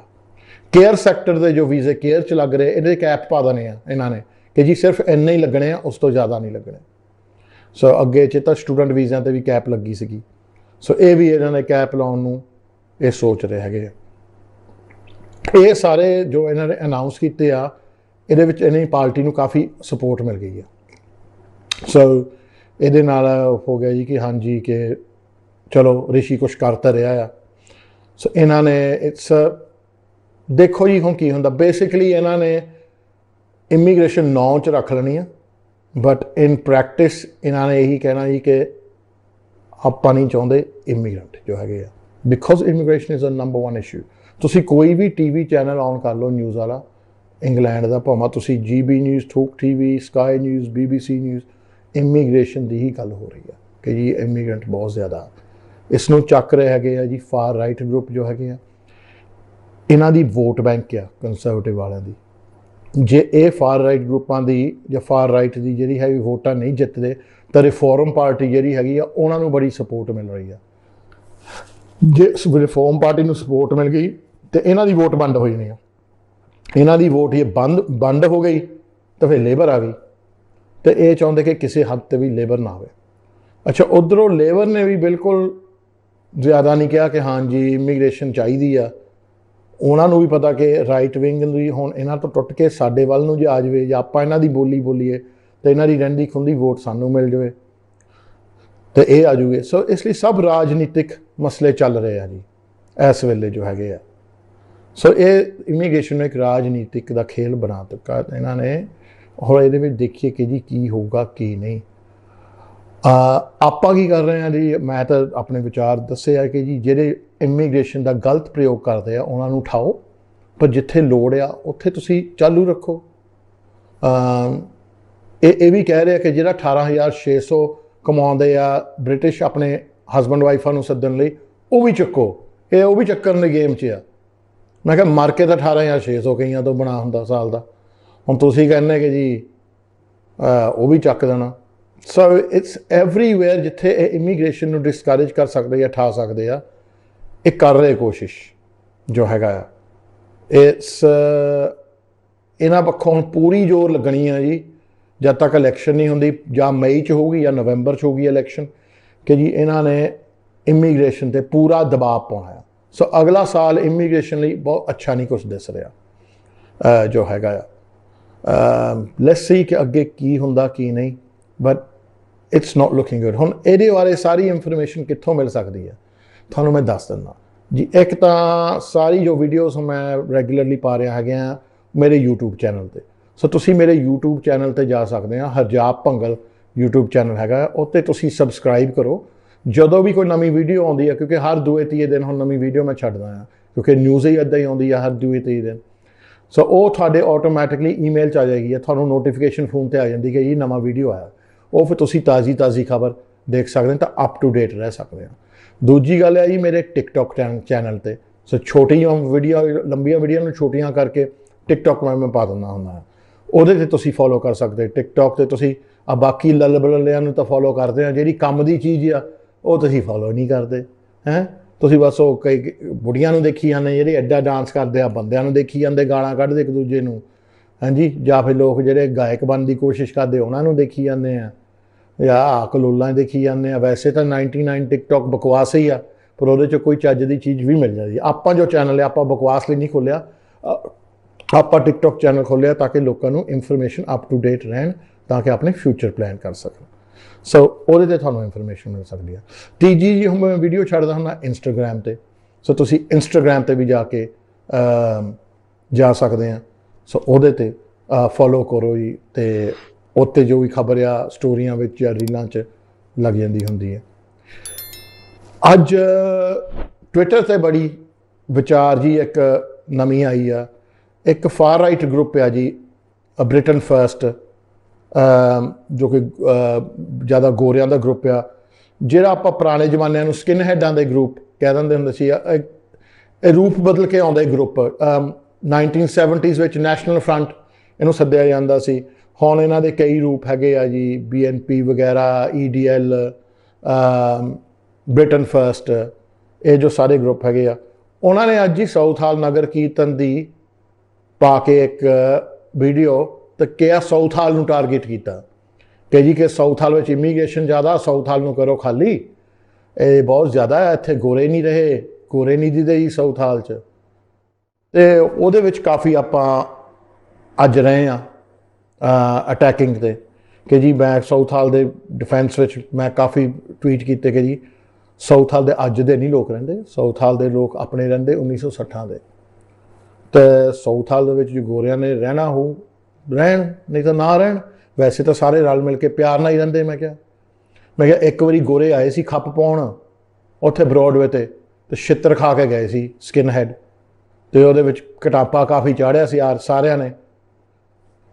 ਇਹ ਜੀ ਗੋਰਿਆਂ ਦੇ ਗਰੁੱਪ ਜੋ ਹੈਗੇ ਆ, ਇਹ ਇੰਗਲੈਂਡ ਦੀ ਜੋ ਬ੍ਰਿਟਨ ਦੀ ਰਾਜਨੀਤੀ ਆ ਉਹਨੂੰ ਫੋਲੋ ਕਰਦੇ ਇਸ ਤਰੀਕੇ ਨਾਲ। ਉਹ ਜੀ ਆਪਸ ਵਿੱਚ ਤੁਹਾਨੂੰ ਲੜਾਉਂਦੇ ਆ। ਉਹ ਸਿੱਖਾਂ ਨੂੰ ਮੁਸਲਮਾਨਾਂ ਨਾਲ ਲੜਾਉਂਦੇ ਆ, ਮੁਸਲਮਾਨਾਂ ਨੂੰ ਕ੍ਰਿਸਚਨਾਂ ਨਾਲ ਲੜਾਉਂਦੇ ਆ, ਹਿੰਦੂਆਂ ਨੂੰ ਲੜਾਉਂਦੇ ਆ ਜੀ ਮੁਸਲਮਾਨਾਂ ਨਾਲ ਅਤੇ ਸਿੱਖਾਂ ਨਾਲ, ਜੋ ਅੱਜ ਕੱਲ੍ਹ ਆਪਾਂ ਦੇਖ ਰਹੇ ਹਾਂ ਕਿ ਕਿੰਨੇ ਵਿਵਾਦ ਹੋ ਰਹੇ ਆ, ਹੈ ਨਾ। ਉਹ ਫਿਰ ਚਾਹੁੰਦੇ ਕਿ ਆਪਸ ਵਿੱਚ ਇੱਕ ਦੂਜੇ ਨਾਲ ਟਰਨ ਕਰਨ, ਅਤੇ ਫਿਰ ਇਹ ਆ ਕੇ ਜੋ ਹੈਗੇ ਆ ਇੱਕ ਇੱਕ ਕਰਕੇ ਚੁਣ ਚੁਣ ਕੇ ਮਾਰਨ। ਇਸ ਵੇਲੇ ਇਹ ਬੜੀ ਚੱਲ ਰਹੀ ਹੈ, ਪਿਛਲੇ ਸਾਲ ਕੁ ਤੋਂ ਨੀਤੀਆਂ ਚੱਲ ਰਹੀਆਂ, ਤਾਂ ਹੀ ਤੁਸੀਂ ਦੇਖ ਰਹੇ ਕਾਫੀ ਤਣਾਅ ਰਹਿੰਦਾ ਹੈ ਕਮਿਊਨਿਟੀਆਂ ਦੇ ਵਿੱਚ। ਹੁਣ ਸਾਡਾ ਫਰਜ਼ ਬਣਦਾ ਇਹ ਟਾਈਮਾਂ ਦੇ ਵਿੱਚ ਕਿ ਆਪਾਂ ਅੱਗੇ ਨਾਲੋਂ ਵੀ ਜ਼ਿਆਦਾ ਯੂਨਾਈਟਿਡ ਰਹੀਏ। ਸਾਡਾ ਦੇਖਿਆ ਜਾਵੇ ਤਾਂ ਆਪਸ ਵਿੱਚ ਤਾਂ ਜ਼ਿਆਦਾ ਰੌਲਾ ਨਹੀਂ, ਸਾਊਥ ਹਾਲ ਦੇ ਵਿੱਚ ਤਾਂ ਖਾਸ ਤੌਰ 'ਤੇ ਨਾ ਬਰਮਿੰਘਮ ਵਿੱਚ ਵਗੈਰਾ। ਜੇ ਆਪਸ ਵਿੱਚ ਰੌਲਾ ਵੀ ਹੁੰਦਾ ਹੈ ਤਾਂ ਆਪਾਂ ਬਹਿ ਕੇ ਸੁਲਝਾ ਲੈਂਦੇ ਹੁੰਦੇ ਆਪਸ ਵਿੱਚ ਐਜ਼ ਅ ਕਮਿਊਨਿਟੀ। ਬਟ ਸਾਡੇ ਆਪਸ ਵਿੱਚ ਵਿਵਾਦਾਂ ਦਾ ਜਾਂ ਫਿੱਕ ਦਾ ਕਿ ਕੋਈ ਤੀਆ ਫਾਇਦਾ ਉਠਾਵੇ, ਇਹ ਸਾਨੂੰ ਮਨਜ਼ੂਰ ਨਹੀਂ ਹੋਣਾ ਚਾਹੀਦਾ। ਬਿਕੋਜ਼ ਅਖੀਰ ਵਿੱਚ ਜੋ ਇਹ ਫਾਰ ਰਾਈਟ ਗਰੁੱਪ ਆ, ਇਹਨਾਂ ਨੇ ਇਹੀ ਮੰਗ ਕਰਨੀ ਕਿ ਕੋਈ ਬਰਾਊਨ ਚਿਹਰੇ ਵਾਲਾ ਰਵੇ ਨਾ ਉਹਨਾਂ ਦੇ ਮੁਲਕ 'ਚ। ਇਹਨਾਂ ਨੂੰ ਦੁੱਖ ਇਸ ਚੀਜ਼ ਦਾ ਲੱਗਦਾ ਕਿ ਹੁਣ ਜਿਹੜੇ ਚਿੱਟੇ ਰੰਗ ਦੇ ਲੋਕ ਇੱਥੇ ਨਹੀਂ ਰਹੇ। ਐਂਡ ਬੜੀ ਅਨਫੋਰਚੂਨੇਟ ਗੱਲ ਹੈ ਜੀ, ਬੜੀ ਇਹ ਘਟੀਆ ਸੋਚ ਆ। ਹੁਣ ਫਰਜ਼ ਕਰੋ ਜੇ ਮੈਂ ਸੋਚ ਕਵਾਂ ਜੀ ਕਿ ਮੈਂ ਇੱਕ ਮੁਲਕ ਬਣਾਉਣਾ, ਉਹਦੇ 'ਚ ਸਿਰਫ ਮੇਰੇ ਤਰ੍ਹਾਂ ਦੇ ਲੋਕ ਹੋਣੇ ਚਾਹੀਦੇ ਆ, ਗਲਤ ਗੱਲ ਹੈ ਨਾ। ਜ਼ਮੀਨ ਤਾਂ ਸਾਰਿਆਂ ਦੀ ਸਾਂਝੀ ਆ, ਜ਼ਮੀਨ ਨੂੰ ਆਪਾਂ ਮਾਂ ਕਹੀਦਾ, ਮਾਂ ਸਾਰਿਆਂ ਦੀ ਸਾਂਝੀ ਹੁੰਦੀ ਆ, ਪੁੱਤ ਇੱਕੋ ਜਿਹੇ ਉਹਨੂੰ ਨਿਆਣੇ, ਮਾਂ ਨੂੰ ਨਿਆਣੇ ਇੱਕੋ ਜਿਹੇ ਆ। ਸੋ ਬਾਕੀ ਇਹ ਮੁਲਕ 'ਚ ਤਾਂ ਸਾਨੂੰ ਸਾਰਿਆਂ ਨੂੰ ਟੋਲਰੇਟ ਆਪਾਂ ਨੂੰ ਇੱਕ ਦੂਜੇ ਨੂੰ ਕਰਨਾ ਚਾਹੀਦਾ। ਸੋ ਆਪਾਂ ਨੂੰ ਪਿਆਰ ਨਾਲ ਰਹਿਣਾ ਚਾਹੀਦਾ ਜੋ ਹੈਗਾ ਆ। ਸੋ ਆਪਾਂ ਬਚ ਕੇ ਰਹੀਏ ਇਹ ਨੀਤੀਆਂ ਤੋਂ, ਆਪਾਂ ਆਪਸ ਵਿੱਚ ਨਾ ਫਿੱਕ ਪਾਈਏ, ਆਪਾਂ ਇਹ ਫਾਰ ਰਾਈਟ ਗਰੁੱਪਾਂ ਤੋਂ ਬਚ ਕੇ ਰਹੀਏ। ਪਰ ਇਹ ਫਾਰ ਰਾਈਟ ਗਰੁੱਪਾਂ ਦੀ ਇੱਕ ਸਿਫਤ ਹੈ ਜੀ, ਇਹ ਮਚਲੇ ਬਣ ਕੇ ਨਾ ਤੁਹਾਨੂੰ ਆਪਣੇ ਵੱਲ ਦੇ ਕਰਕੇ ਇਹ ਫਿਰ ਤੁਹਾਡੇ 'ਚ ਫਿੱਕ ਪਾਉਂਦੇ ਆ। ਸੋ ਇਹ ਚੀਜ਼ ਤੋਂ ਤੁਸੀਂ ਜੀ ਬਚੋ, ਇਹ ਚੀਜ਼ਾਂ ਤੋਂ ਆਪਾਂ ਬਚਣਾ ਹੈ ਜੀ ਫਾਰ ਰਾਈਟ ਗਰੁੱਪਾਂ ਤੋਂ। ਬੜੇ ਅਫਸੋਸ ਵਾਲੀ ਗੱਲ ਹੈ ਜੀ ਕਿ ਇਹ ਫਾਰ ਰਾਈਟ ਗਰੁੱਪਾਂ ਨਾਲ ਕੁਛ ਸਾਡੇ ਕਮਿਊਨਿਟੀ ਦੇ ਲੋਕ ਵੀ ਜੁੜ ਜਾਂਦੇ ਆ ਅਤੇ ਉਹਨਾਂ ਦੀ ਹੈਲਪ ਕਰਦੇ ਆ, ਉਹਨਾਂ ਤੋਂ ਫੰਡਿੰਗ ਲੈਂਦੇ ਆ, ਮਾਲ ਲੈਂਦੇ ਆ। ਇੱਦਾਂ ਦੇ ਬੰਦਿਆਂ ਤੋਂ ਵੀ ਬਚੋ, ਇਹਨਾਂ ਨੂੰ ਆਈਡੈਂਟੀਫਾਈ ਕਰੋ ਜਿਹੜੇ ਲੋਕ ਫਿੱਕ ਪਾਉਣ ਦੀ ਕੋਸ਼ਿਸ਼ ਕਰਨ। ਆ ਪਿੱਛੇ ਜੇ ਕੁਛ ਸਾਡੇ ਸਿੱਖ ਜੋ ਹੈਗੇ ਆ ਫਾਰ ਰਾਈਟ ਗਰੁੱਪਾਂ ਨਾਲ ਜੁੜ ਗਏ ਸੀਗੇ, ਹੁਣ ਤਾਂ ਘੱਟੇ ਹੀ ਜੁੜ ਗਏ ਕਿ ਉਹਨਾਂ ਨੂੰ ਅਕਲ ਆ ਗਈ। ਕੁਛ ਮੁਸਲਮਾਨ ਵੀ ਜੁੜੇ ਸੀ ਫਾਰ ਰਾਈਟ ਗਰੁੱਪਾਂ ਨਾਲ, ਕੁਛ ਕ੍ਰਿਸਚਨ ਵੀ, ਕੁਛ हिंदू भी फार राइट ग्रुपां नाल जुड़े आ। सो सारे लोग इस चीज़ का शिकार बन चुके। पर जे 100 चों तुहाडे चों एक कमला हो जाए तो सारे नहीं कमले हो जाइदा। कमले नूं कमला सद के पासे छड्ड दईदा हुंदा, हुण आपे ही अकल आऊ। सो आपां अकल नाल चलीए, टाइम्स नाल चलीए, आपां यूनिटी नूं लैके चलीए, क्योंकि जो माहौल बनना ना इलैक्शनां तो पहलां ਉਹ ਤੁਸੀਂ ਤੁਹਾਡੇ ਲਈ ਸਾਡੇ ਲਈ ਬਹੁਤ ਮਾੜਾ ਹੋਣਾ ਜਿਹੜੇ ਆਪਾਂ ਗੋਰੇ ਨਹੀਂ। ਤੁਸੀਂ ਆ ਪਿੱਛੇ ਜੇ ਦੇਖਿਆ ਜਦੋਂ ਐਂਟੀ ਪੈਲਸਟਾਈਨ ਦੀ ਹੋਈ ਸੀਗੀ, ਜਾਂ ਜਿਹਨੂੰ ਕਹਿੰਦੇ ਸੀ ਐਂਟੀ ਪ੍ਰੋਟੈਸਟ ਦੀ ਹੋਈ ਸੀਗੀ, ਰੌਲੇ ਪਏ ਸੀ ਲੰਡਨ ਦੇ ਵਿੱਚ, ਹੁਣੀ 3-4 ਹਫ਼ਤਿਆਂ ਦੀ ਗੱਲ ਹੈ। ਤਾਂ ਸਭ ਤੋਂ ਜ਼ਿਆਦਾ ਉੱਥੇ ਮਾਰਕੁੱਟ ਗੋਰਿਆਂ ਨੇ ਕੀਤੀ, ਜੋ ਕਿ ਫਾਰ ਰਾਈਟ ਆ, ਫੁੱਟਬਾਲ ਸਪੋਰਟਰ ਸੀਗੇ। ਉਹਨਾਂ ਨੇ ਸਭ ਤੋਂ ਜ਼ਿਆਦਾ ਪੁਲਿਸ ਨਾਲ ਉਹ ਲੜੇ ਆ। ਉਹਨਾਂ ਨੂੰ ਬਹਾਨਾ ਚਾਹੀਦਾ ਇਸ ਵੇਲੇ। ਉਹ ਆਪਣੀ ਜ਼ਿੰਦਗੀ ਨਾਲ ਇੰਨੇ ਦੁਖੀ ਆ ਕਿ ਆਪ ਕਾਮਯਾਬ ਨਹੀਂ ਹੋਏ, ਤਾਂ ਇਹ ਦੇਖਦੇ ਕਿ ਆਹ ਬੰਦੇ ਜਿਹੜੇ ਆਏ ਆ ਇਹ ਤਾਂ ਕੁਛ ਵੀ ਨਹੀਂ ਲੈ ਕੇ ਆਏ। ਹੁਣ ਇਹਨਾਂ ਕੋਲ ਗੱਡੀਆਂ, ਘਰ, ਇਹਨਾਂ ਕੋਲ ਵਧੀਆ ਕੱਪੜੇ, ਇਹਨਾਂ ਦੇ ਨਿਆਣੇ ਵੀ ਪੜ੍ਹ ਗਏ, ਇਹਨਾਂ ਦੇ ਨਿਆਣੇ ਟੌਪ ਜੋਬਾਂ 'ਤੇ ਲੱਗੇ ਹੋ ਆ। ਉਹਨਾਂ ਨੂੰ ਇਸ ਚੀਜ਼ ਦਾ ਦੁੱਖ ਆ ਜੀ। ਇਹ ਮੂਰਖ ਸੋਚਣੀ ਆ। ਜਿਹੜੇ ਅਕਲਮੰਦ ਗੋਰੇ ਆ ਜੀ, ਇਹਨਾਂ ਗਲੈਡ ਠਸਾਈ, ਮੈਂ ਗਲੈਡ ਇਹ ਇਸ ਗੱਲ ਨੂੰ ਕਿ ਜਿਹੜੀ ਮੈਜੋਰਿਟੀ ਗੋਰੇ ਆ ਉਹ ਨਹੀਂ ਇੱਦਾਂ ਸੋਚਦੇ। ਮੈਜੋਰਿਟੀ ਤਾਂ ਆਪਣੇ ਅੰਦਰ ਆ, ਦੂਜੇ ਨੂੰ ਇੱਕ ਦੂਜੇ ਨੂੰ ਹੈਪੀ ਦੇਖ ਕੇ ਹੈਪੀ ਹੁੰਦੇ ਆ। ਪਰ ਇਹ ਜਿਹੜੀ ਈਰਖਾ ਆ ਜੀ, ਜਿਹੜੀ ਫਰਸਟ੍ਰੇਸ਼ਨ ਆ, ਇਹਦੇ 'ਚੋਂ ਹੀ ਜੈਲਸੀ, ਐਂਗਰ ਪੈਦਾ ਹੁੰਦਾ ਹੈ ਨਾ। ਸੋ ਇਹ ਆਪਾਂ ਚੀਜ਼ ਨੂੰ ਬਚ ਕੇ ਰਹੀਏ। ਇਹ ਹੁਣ ਪੋਲੀਟੀਸ਼ੀਅਨ ਜਾਣ ਕੇ ਉਛਾਲਦੇ ਆ ਐਂਟੀ ਇਮੀਗ੍ਰੇਸ਼ਨ ਨੂੰ। ਹਰ ਦਿਨ ਇਮੀਗ੍ਰੇਸ਼ਨ ਨਿਊਜ਼ ਵਿੱਚ, ਔਰ ਇਮੀਗ੍ਰੈਂਟਾਂ ਨੂੰ ਮਾਰਾ ਗਿਣਿਆ ਜਾਂਦਾ, ਔਰ ਇਹ ਦਿਖਾਇਆ ਜਾਂਦਾ ਜੀ ਕਿ ਇਹ ਆ ਰਹੇ ਆ, ਇਹ ਤੁਹਾਡਾ ਮੁਲਕ ਲੈ ਰਹੇ ਆ, ਇਹ ਤੁਹਾਡੀ ਪੋਪੂਲੇਸ਼ਨ ਜੋ ਇੱਥੇ ਦੇ ਵਸਨੀਕ ਆ ਉਹਨਾਂ ਨੂੰ ਹਟਾ ਰਹੇ ਆ, ਇਹਨਾਂ ਨੇ ਆਪ ਇੱਥੇ ਕਬਜ਼ਾ ਕਰਨਾ ਮੁਲਕ ਦਾ। ਇਹ ਜਿੱਥੇ ਮਰਜ਼ੀ ਕਬਜ਼ੇ ਕਰਨ, 300 400 ਸਾਲ ਰਹਿਣ, ਲੁੱਟਣ, ਮਾਲ ਲੈਣ, ਮਿਊਜ਼ੀਅਮਾਂ 'ਚ ਰੱਖਣ। ਇਹਨਾਂ ਨੂੰ ਕੋਈ ਕਹਿ ਸਕਦਾ। ਜੇ ਇਹਨਾਂ ਦੇ 4 ਬੰਦੇ ਆ ਗਏ, ਸਾਡੇ 4 ਬੰਦੇ ਆ ਗਏ ਇਹਨਾਂ ਦੇ ਮੁਲਕ 'ਚ, ਫਿਰ ਜੀ ਇਹਨਾਂ ਨੂੰ ਦੁੱਖ ਲੱਗਦਾ। ਸੋ ਤੁਸੀਂ ਇਸ ਹਫ਼ਤੇ ਵੀ ਸੁਣਿਆ ਹੋਊਗਾ ਕਿ ਜੀ ਜਿਹੜਾ ਗ੍ਰੀਕ ਦਾ ਪ੍ਰਾਈਮ ਮਿਨਿਸਟਰ ਸੀ, ਉਹ ਕਹਿੰਦਾ ਸਾਡੇ ਦਿਓ ਬ੍ਰਿਟਿਸ਼ ਮਿਊਜ਼ੀਅਮ 'ਚੋਂ ਸਮਾਨ ਆ ਮੁੜ ਕੇ। ਇੰਨੀ ਗੱਲ 'ਚੋਂ ਕਿ ਮੇਰੇ ਤੋਂ ਮੰਗ ਨਾ ਲਵੇ, ਉਹ ਰਿਸ਼ੀ ਨੇ ਮੀਟਿੰਗ ਹੀ ਕੈਂਸਲ ਕਰਤੀ ਉਹਦੇ ਨਾਲ। ਦੇਖੋ ਨਿਆਣਿਆਂ ਵਾਲੀ ਹਰਕਤ। ਸੋ ਆਪਾਂ ਇਸ ਚੀਜ਼ ਤੋਂ ਮਾਹੌਲ ਨੂੰ ਸਮਝੀਏ ਥੋੜ੍ਹੇ ਆਪਾਂ ਯੂਨਿਟੀ ਰੱਖੀਏ, ਆਪਸ ਵਿੱਚ ਆਪਾਂ ਘੱਟ ਲੜੀਏ। ਲੜਨ ਲਈ ਬਹੁਤ ਟਾਈਮ ਹੈ ਜੀ, ਕੋਈ ਗੱਲ ਨਹੀਂ। ਜੇ ਤੁਸੀਂ ਲੜਨਾ ਆਪਸ ਵਿੱਚ, ਮੈਂ ਤੁਹਾਨੂੰ ਪਾਰਕ ਬੁੱਕ ਕਰ ਦੂੰਗਾ ਸਾਊਥ ਹਾਲ ਲਈ, ਵਿਹਲੀ ਹੁੰਦੀ ਹੈ, ਉਹ ਲੜਨ ਲਈ ਬਣੀ ਹੋਆ। ਲੜੀ ਜਾਓ ਉੱਥੇ। ਆਪਾਂ ਔਰਤਾਂ ਤਾਂ ਬੱਚਿਆਂ ਨੂੰ ਕਹਿ ਦੂੰਗੇ ਕਿ ਇੱਕ ਦਿਨ ਤੁਸੀਂ ਨਾ ਆਇਓ, ਇੱਥੇ ਬੰਦਿਆਂ ਨੇ ਲੜਨਾ ਆਪਸ ਵਿੱਚ। ਤਾਂ ਲੜ ਲਿਓ, ਨਾਲੇ ਲੈ ਲਿਓ ਜੋ ਲੜ ਕੇ ਮਿਲਦਾ ਤੁਹਾਨੂੰ। ਸਾਰਿਆਂ ਨੂੰ ਸਤਿ ਸ਼੍ਰੀ ਅਕਾਲ, ਵੈਲਕਮ ਟੂ ਦ ਸ਼ੋ। ਜੀ ਆਇਆਂ ਨੂੰ। ਹੁਣ ਫੋਨ ਲਾਈਨਾਂ ਖੋਲ੍ਹ ਦੇਣੀਆਂ। You go about 20 minutes, 20 minute ਰਹਿ ਗਏ। ਜਿਨ੍ਹਾਂ ਨੇ ਫੋਨ ਕਰਨਾ ਕਰ ਸਕਦੇ। ਨੰਬਰ ਸਕਰੀਨ 'ਤੇ ਆ ਰਿਹਾ ਆ ਜੀ, ਆਦੇ ਨੰਬਰ ਆ ਰਿਹਾ ਸਕਰੀਨ 'ਤੇ। ਸੋ ਜਿਨ੍ਹਾਂ ਨੇ ਕਾਲ ਕਰਨਾ ਕਰ ਸਕਦੇ ਆ ਜੀ। ਫੋਨ ਲਾਈਨਾਂ ਖੁੱਲ੍ਹੀਆਂ, ਦੇਖਦੇ ਹਾਂ ਕਿਹੜਾ ਆਉਣਾ। ਆਈ ਤਾਂ ਜਾਣੇ ਹੁਣ। ਸੋ ਜੇ ਲੋਕ ਪੁੱਛਦੇ ਹੁੰਦੇ ਭਾਜੀ ਹੁਣ ਤੁਸੀਂ ਕਿੱਥੇ ਹੁੰਦੇ ਆ ਜੀ। ਇੰਡੀਆ ਦੀ ਵੀ ਮੇਰੀ ਟ੍ਰਿਪ ਆ ਰਹੀ ਆ। ਸੋ ਦਸੰਬਰ ਵਿੱਚ ਮੈਂ ਇੰਡੀਆ ਜਾ ਰਿਹਾ। ਹਾਲੇ ਕੋਈ ਡੇਟਾਂ ਫਿਕਸ ਨਹੀਂ ਹੋਈਆਂ। ਜਦੋਂ ਵੀ ਹੋ ਗਿਆ ਤੁਹਾਨੂੰ ਇੰਸਟਾਗ੍ਰਾਮ 'ਤੇ ਜਾਂ ਫੇਸਬੁੱਕ 'ਤੇ ਜਾਂ ਟਿਕਟੋਕ 'ਤੇ ਪਤਾ ਲੱਗ ਜੂਗਾ। ਉੱਥੇ ਮੈਂ ਦੱਸੂਗਾ ਕਿ ਮੈਂ ਇੰਡੀਆ ਕਦੋਂ ਜਾ ਰਿਹਾ, ਕਦੋਂ ਨਹੀਂ। ਸੋ ਔਰ keep a look out for that. ਜੇ ਤੁਹਾਨੂੰ ਪਤਾ ਕਿ ਇੰਡੀਆ 'ਚ ਲੋਕ ਸ਼ੋਅ ਦੇਖਦੇ ਓਬਵੀਅਸਲੀ ਹੈ, ਤਾਂ ਕੋਈ ਮੈਨੂੰ ਮਿਲਣਾ ਚਾਹੁੰਦਾ ਤਾਂ ਮੈਨੂੰ ਫਿਰ ਉੱਥੇ ਸਾਰੇ ਡਿਟੇਲਸ ਹੋਊਗੇ। ਚਲੋ ਜੀ, ਹੁਣ ਆਪਾਂ ਜਾਂਦੇ ਹਾਂ ਫੋਨ ਲਾਈਨ ਨਾਲ, ਦੇਖਦੇ ਕੌਣ ਹੈ। ਹੈਲੋ, ਸਤਿ ਸ਼੍ਰੀ ਅਕਾਲ ਹਰਜਾਪ ਭਾਜੀ। ਸਤਿ ਸ਼੍ਰੀ ਅਕਾਲ ਜੀ। ਹਾਂਜੀ, ਆਪਣਾ ਤੁਹਾਡਾ ਪ੍ਰੋਗਰਾਮ ਦੇਖ ਰਿਹਾ, ਬੜੀ ਸੋਹਣੀ ਇਨਫੋਰਮੇਸ਼ਨ ਦੇ ਰਿਹਾ। ਇੱਕ ਜੋ ਤੁਸੀਂ 2 ਮਿੰਟ ਪਹਿਲਾਂ ਦੱਸਿਆ ਵੀ ਜਿਹੜੇ ਸਪਾਊਸ ਮੰਗਾਉਣ ਦਾ 18,600 ਤੋਂ 20 ਜਾਂ 25 ਕਰ ਦੇਣਾ ਸਾਡੇ ਬ੍ਰਿਟਿਸ਼ ਲਈ। ਔਰ ਇੱਕ ਇਹਦੇ ਨਾਲ ਇਹ ਕੁਐਸਚਨ ਮੇਰਾ ਦੂਸਰਾ ਵੀ ਇਹ ਆ ਤੇ ਜੇ ਤੇ ਅਸੀਂ ਬ੍ਰਿਟਿਸ਼ ਹਾਂ, ਅਸੀਂ ਇੱਥੇ ਚਲੋ 50 ਤੋਂ ਕੋਈ 60 ਸਾਲ ਤੋਂ ਰਹਿ ਰਿਹਾ, ਕੋਈ ਅਸੀਂ ਆਪਣੇ ਮਦਰ ਫਾਦਰ ਨੂੰ ਮੰਗਵਾਉਣਾ ਹੋਵੇ, ਸਾਡੇ ਲਈ ਬੜੀ ਤੁਹਾਨੂੰ ਪਤਾ ਪਰੇਸ਼ਾਨੀ ਹੈ ਜੀ। ਦੂਸਰੇ ਜਿਹੜੇ EU ਤੋਂ ਆਏ ਹੋਏ ਨੇ ਉਹ ਮੰਗਵਾ ਸਕਦੇ।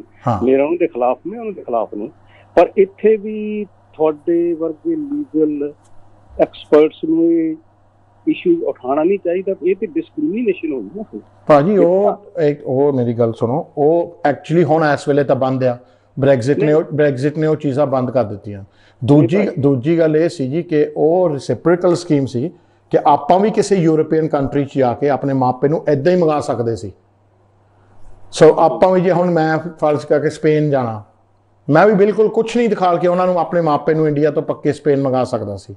ਬਟ ਲੋਕਾਂ ਨੇ ਜ਼ਿਆਦਾ ਇੱਥੇ ਆ ਕੇ ਚਾਹਣ ਨੂੰ ਕੀਤਾ। ਉਹਦੇ ਵਿੱਚ ਫਿਰ ਡਿਸਕ੍ਰਿਮੀਨੇਸ਼ਨ ਤਾਂ ਆ ਜੇ ਸਾਨੂੰ ਯੂਰਪ ਵਿੱਚ ਜਾ ਕੇ ਉਹ ਹੱਕ ਨਾ ਮਿਲੇ। ਐਨੀਵੇ ਉਹ ਤਾਂ ਹੁਣ ਗੱਲ ਹੀ ਖਤਮ ਆ, ਬਿਕੋਜ਼ ਉਹ ਸਕੀਮ ਹੀ ਫਿਨਿਸ਼ ਆ ਇਹਨਾਂ ਲਈ, ਯੂਰਪ ਵਾਲਿਆਂ ਲਈ। ਤੇ ਜਿਹੜਾ ਹੁਣ 18,600 ਤੁਸੀਂ ਦੱਸਿਆ, ਮੰਨ ਲਓ ਕਿ ਤੁਸੀਂ ਕੋਈ ਜਿਸ ਤਰ੍ਹਾਂ ਪਹਿਲਾਂ 2.5 ਸਾਲ ਲਈ ਆਏ ਆ, 2.5 ਸਾਲ ਤੋਂ ਬਾਅਦ ਤੁਸੀਂ ਉਹ 2.5 ਸਾਲ ਕਰਨਾ, ਉਸ ਤੋਂ ਬਾਅਦ ਫਿਰ ਉਸ ਤੋਂ ਬਾਅਦ ਮੰਨ ਲਓ ਕਿ ਕੁਝ ਸਾਲ ਪਹਿਲਾਂ ਕੋਈ ਬੱਚਾ ਜਾਂ ਬੱਚੀ ਆ ਗਈ, ਉਹਨੇ 18,600 ਜਾਂ ਕੁਝ ਉਹਨੇ ਸ਼ੋਅ ਕੀਤਾ, ਔਰ ਉਸ ਤੋਂ ਬਾਅਦ ਉਸਦੀ ਨਵੀਂ ਮਤਲਬ ਐਕਸਟੈਂਸ਼ਨ ਆਫ ਲੀਵ ਆ ਗਈ ਫॉर 2.5 ਈਅਰ। ਉਹਦੇ ਲਈ ਫਿਰ ਉਹ ਜੇ ਹੋ ਗਿਆ ਤਾਂ 18,600 ਹੋਏਗਾ ਜਾਂ ਨਵੇਂ ਕੇਸ? ਇਹ ਹਲੇ ਪਤਾ ਨਹੀਂ ਜੀ, ਜਦ ਤੱਕ ਕੋਈ ਕਾਨੂੰਨ ਬਣਦਾ ਆ। ਇਹ ਤਾਂ ਫਿਲਹਾਲ ਪ੍ਰਪੋਜ਼ਲ ਹੈ, ਤੇ ਜਦੋਂ ਕਾਨੂੰਨ ਬਣੇਗਾ ਫਿਰ ਪਤਾ ਲੱਗੇਗਾ ਜੀ ਕਿ ਇਹਨਾਂ ਨੇ ਕਿੱਥੋਂ ਸ਼ੁਰੂ ਕਰਨਾ, ਕਿ ਸਾਰੀ ਐਪਲੀਕੇਸ਼ਨਾਂ ਤੇ ਲਾਉਣਾ ਜਾਂ ਜਿਹੜੇ ਆਲਰੇਡੀ ਇੱਕ ਟਰੈਕ ਤੇ ਆਏ ਉਹਨਾਂ ਨੂੰ ਮਾਫ ਕਰਨਾ, ਇਸ ਚੀਜ਼ਾਂ ਤੇ ਪੁਰਾਣੇ ਕਾਨੂੰਨ ਤੇ ਰੱਖਣਾ। ਇਹ ਤਾਂ ਜਦੋਂ ਹੋਏਗਾ ਜੀ ਤਾਂ ਪਤਾ ਲੱਗੇਗਾ। ਹਲੇ ਤਾਂ ਸਿਰਫ ਪ੍ਰਸਤਾਵ ਹੈ ਜੀ। ਇਹ ਇੱਕ ਹੋਰ ਸੀ ਨਾਲ ਹੀ ਤੁਹਾਨੂੰ ਤੇ ਪਤਾ ਕਿ ਜਿਹੜਾ ਅੱਗੇ ਦੂਸਰੀ ILR 5 ਸਾਲ ਤੋਂ ਬਾਅਦ ਬ੍ਰਿਟਿਸ਼ ਸਿਟੀਜ਼ਨ ਲੈਣੀ ਸੀ, ਉਹ ਕਹਿੰਦੇ ਆ ਵੀ ਇਹ ਹੁਣ ਤੁਹਾਨੂੰ 10 ਸਾਲ ਹੋਏਗਾ ਸਿਰਫ ਬ੍ਰਿਟਿਸ਼ ਲਈ, EU ਲਈ ਉਹੀ ਪੁਰਾਣਾ ਰੂਲ ਆ। Is this true? ਨੋ, ਇਹ ਹਜੇ ਤੱਕ ਕੁਛ ਨਹੀਂ ਇਹਨਾਂ ਨੇ ਪ੍ਰਸਤਾਵ ਰੱਖਿਆ। ਸੋ ਹਲੇ ਤਾਂ ਉਹੀ ਆ ਜੀ ਜੋ ਚੱਲ ਰਿਹਾ, 5 ਸਾਲ ਹੀ ਆ ਜੋ ਚੱਲ ਰਿਹਾ ਸਾਰਿਆਂ ਲਈ। ਓਕੇ ਹਰਜਾਬ ਜੀ, ਸਤਿ ਸ੍ਰੀ ਅਕਾਲ, ਬਹੁਤ ਤੁਹਾਡਾ ਥੈਂਕ ਯੂ ਵੈਰੀ ਮਚ। ਸੋ ਹਾਂਜੀ, ਹਲੇ ਜੋ ਪ੍ਰਸਤਾਵ ਆ ਇਹ ਖੁਦ ਜੋ ਗੌਰਮੈਂਟ ਵੱਲੋਂ ਆ ਉਹ ਪ੍ਰਸਤਾਵ ਆ, ਕੋਈ ਕਾਨੂੰਨ ਨਹੀਂ ਬਣਿਆ। ਬਾਕੀ ਟਿਕਟੌਕ ਤੇ ਬਹੁਤ ਅਫਵਾਹਾਂ ਹੁੰਦੀਆਂ। ਮੈਂ ਅੱਗੇ ਵੀ ਕਹਿ ਕੇ ਹਟਿਆ ਕਿ ਜੀ 99% ਜੋ ਟਿਕਟੌਕ ਤੇ ਹੁੰਦਾ ਤਕਰੀਬਨ ਬਕਵਾਸ ਹੀ ਹੁੰਦਾ, ਝੂਠ ਹੀ ਹੁੰਦਾ, ਉਹਦੇ ਵਿੱਚ ਨਿਕਲਦਾ ਕੁਛ ਹੋ ਰਿਹਾ। ਸੋ ਜਦ ਤੱਕ ਕੋਈ ਗਵਰਨਮੈਂਟ ਨਹੀਂ ਤੁਹਾਨੂੰ ਕੋਈ ਦੱਸਦੀ ਚੀਜ਼ ਜੀ, ਜਦ ਤੱਕ ਇਹਨਾਂ ਦੀ ਵੈਬਸਾਈਟ 'ਤੇ ਨਹੀਂ ਕੋਈ ਕਾਨੂੰਨ ਬਣ ਕੇ ਆਉਂਦਾ, ਜਦ ਤੱਕ ਤੁਸੀਂ ਕੋਈ ਬਿਲੀਵ ਨਾ ਕਰੋ ਇਸ ਚੀਜ਼ ਦਾ। ਸੋ ਜੋ ਐਕਚੁਅਲੀ ਪ੍ਰਪੋਜ਼ਲ ਤਾਂ ਰੱਖਦੇ ਹੀ ਰਹਿੰਦੇ ਇਹ 2-3 ਮਹੀਨਿਆਂ ਬਾਅਦ ਕੋਈ ਨਾ ਕੋਈ ਪ੍ਰਸਤਾਵ ਤਾਂ ਹੁੰਦਾ ਹੀ ਰਹਿੰਦਾ ਆ। ਸੋ ਜਦ ਤੱਕ ਪ੍ਰਸਤਾਵ ਕਾਨੂੰਨ ਨਹੀਂ ਬਣਦਾ, ਜਦ ਤੱਕ ਉਹ ਲਾਗੂ ਨਹੀਂ ਹੁੰਦਾ। ਤਾਂ ਜਦੋਂ ਉਹ ਪ੍ਰਸਤਾਵ ਕਾਨੂੰਨ ਬਣ ਜਾਵੇ, ਇਹਨਾਂ ਦੀ ਵੈਬਸਾਈਟ 'ਤੇ ਜਾਂ ਕਾਨੂੰਨ ਦੀ ਕਿਤਾਬਾਂ ਵਿੱਚ ਪਾਰਲੀਮੈਂਟ ਵਿੱਚ ਛਪ ਜਾਂਦਾ ਜੀ ਕਿ ਆਹ ਕਾਨੂੰਨ ਹੈ, ਉਹਦੇ ਨਾਲ ਗਾਈਡੈਂਸ ਹੁੰਦੀ ਕਿ ਇਹ ਅੱਜ ਤੋਂ ਲਾਗੂ ਆ ਜਾਂ ਇਹ ਰੈਟਰੋਸਪੈਕਟਿਵ ਆ ਜਾਂ ਇਹ ਇਸ ਤਰੀਕ ਤੋਂ ਲਾਗੂ ਹੋਣਾ ਆ। ਸੋ ਉਸ ਚੀਜ਼ ਲਈ ਸਾਨੂੰ ਵੇਟ ਕਰਨੀ ਚਾਹੀਦੀ ਨਾ, ਸਾਨੂੰ ਸੈਕੰਡ ਗੈਸ ਤਾਂ ਬਿਲਕੁਲ ਨਹੀਂ ਕਰਨੀ ਚਾਹੀਦੀ, ਕਿ ਸੈਕੰਡ ਗੈਸ ਦੇ ਵਿੱਚ ਤਾਂ ਕੰਮ ਖਰਾਬ ਹੁੰਦਾ ਆ। ਸੋ ਇਹ ਚੀਜ਼ਾਂ ਤੋਂ ਸਾਨੂੰ ਬਚ ਕੇ ਰਹਿਣਾ ਚਾਹੀਦਾ। ਬਾਕੀ ਇਸ ਸ਼ੋਅ 'ਤੇ ਤੁਹਾਨੂੰ ਪਤਾ ਹੀ ਆ, ਆਪਾਂ ਉਹੀ ਗੱਲ ਕਰੀਦੀ ਆ ਜੋ ਕਿ ਕਾਨੂੰਨ ਬਣਦੀ ਆ। ਜੋ ਰੂਮਰਸ ਆ ਆਪਾਂ ਉਹ ਨਹੀਂ ਫੈਲਾਈਦੇ, ਉਹ ਆਪਾਂ ਬਾਕੀ ਰੇਡੀਓ ਸਟੇਸ਼ਨਾਂ ਤਾਂ TV ਸਟੇਸ਼ਨਾਂ ਲਈ ਛੱਡ ਦਈਦਾ। ਤੁਹਾਨੂੰ ਚੇਤਾ ਹੋਊਗਾ ਪਿੱਛੇ ਜਿਹੇ 2 ਸਾਲ ਪਹਿਲਾਂ 3 ਸਾਲ ਪਹਿਲਾਂ ਇੱਕ ਰੇਡੀਓ ਸਟੇਸ਼ਨ 'ਤੇ ਜੀ ਕਈ ਵਕੀਲ ਜਾ ਕੇ ਤਾਂ ਖੁਦ ਰੇਡੀਓ ਸਟੇਸ਼ਨ ਵਾਲੇ ਤੁਹਾਤੋਂ ਪੈਸੇ ਮੰਗ ਰਹੇ ਸੀ ਕਿ ਆਪਾਂ ਪਟੀਸ਼ਨ ਪਾਈ, ਪੱਕੇ ਕਰ ਦੇਣੇ, ਸਾਰੇ ਪੱਕੇ ਕਰ ਦੇਣੇ। ਉਹ ਪਟੀਸ਼ਨ 'ਤੇ ਜੀ ਸਾਈਨ ਕਰਾ ਲਏ, ਲੋਕਾਂ ਦੇ ਈਮੇਲ ਕਰਾ ਲਏ, ਉਹ ਹੋਮ ਆਫਿਸ ਚਲ ਗਈ, ਉਹਨਾਂ ਨੂੰ ਇਨਫੋਰਮੇਸ਼ਨ ਮਿਲ ਗਈ। ਪੱਕੇ ਦਾ ਕੀ ਹੋਣੇ ਸੀ, ਡਿਪੋਰਟ ਕਰਾਤੇ ਜਿਹੜੇ ਵਿਚਾਰਿਆਂ ਨੇ ਸਾਈਨ ਕੀਤੇ ਸੀਗੇ। ਤੇ ਪੱਕੇ ਪਟੀਸ਼ਨਾਂ ਨਾਲ ਥੋੜ੍ਹੀ ਹੁੰਦੇ ਆ। ਬ੍ਰੈਗਜ਼ਿਟ ਰਿਵਰਸ ਕਰਨ ਨੂੰ 15 ਮਿਲੀਅਨ ਦੀ ਪਟੀਸ਼ਨ ਪਈ ਹੋਆ ਸਿਗਨੇਚਰ ਦੀ, ਉਹ ਤਾਂ ਰਿਵਰਸ ਹੋਇਆ ਨਹੀਂ। ਸੋ ਤੁਸੀਂ ਆਹ ਦੇਖੋ ਜੀ, ਉਲਟਾ ਜਿਹੜੇ ਉਹ ਰੇਡੀਓ ਸਟੇਸ਼ਨ ਸੀ ਉਹਨਾਂ ਨੇ ਪੈਸੇ ਬਣਾ ਕੇ ਮਾਲ ਜੇਬ 'ਚ ਪਾ ਲਿਆ। ਥੈਂਕ ਯੂ ਤੁਹਾਡਾ। ਸੋ ਆਪਾਂ ਇਹ ਗੱਲਾਂ 'ਚ ਨਾ ਆਈਏ, ਆਪਾਂ ਦੇਖੀਏ ਕਿ ਸਰਕਾਰ ਕਿੱਦਾਂ ਜਾਂਦੀ। ਤਾਂ ਮੈਂ ਤੁਹਾਨੂੰ ਅੱਗੇ ਵੀ ਜੋ ਅੱਧਾ ਘੰਟਾ ਇਹੀ ਲਾ ਕੇ ਹਟਿਆ ਤੁਹਾਡੇ ਕਿ ਜਿੱਧਰ ਰੁਕ ਜਾਂਦੀ ਆ ਨਾ ਉੱਧਰ ਦੇਖੀਦਾ ਹੁੰਦਾ ਕਿ ਜੀ ਕਿੱਧਰ ਨੂੰ ਚੱਲ ਰਿਹਾ, ਕਿੱਧਰ ਨੂੰ ਨਹੀਂ। ਸੋ ਹਾਂਜੀ, ਆਪਾਂ ਚੱਲ ਰਹੇ ਅਗਲੇ ਕਾਲਰ ਤੇ ਦੇਖੀਏ ਕੌਣ ਹੈ ਲਾਈਨ ਤੇ। ਮੇਰਾ ਖਿਆਲ ਹੈ ਫੋਨ ਹੀ ਰੱਖਤਾ। ਚਲੋ ਜੀ, ਹੁਣ ਆਪਾਂ ਜਾਂਦੇ ਅਗਲੇ ਕਾਲਰ ਵੱਲ ਤੇ ਦੇਖ ਰਹੇ ਕੌਣ ਹੈ ਲਾਈਨ ਤੇ।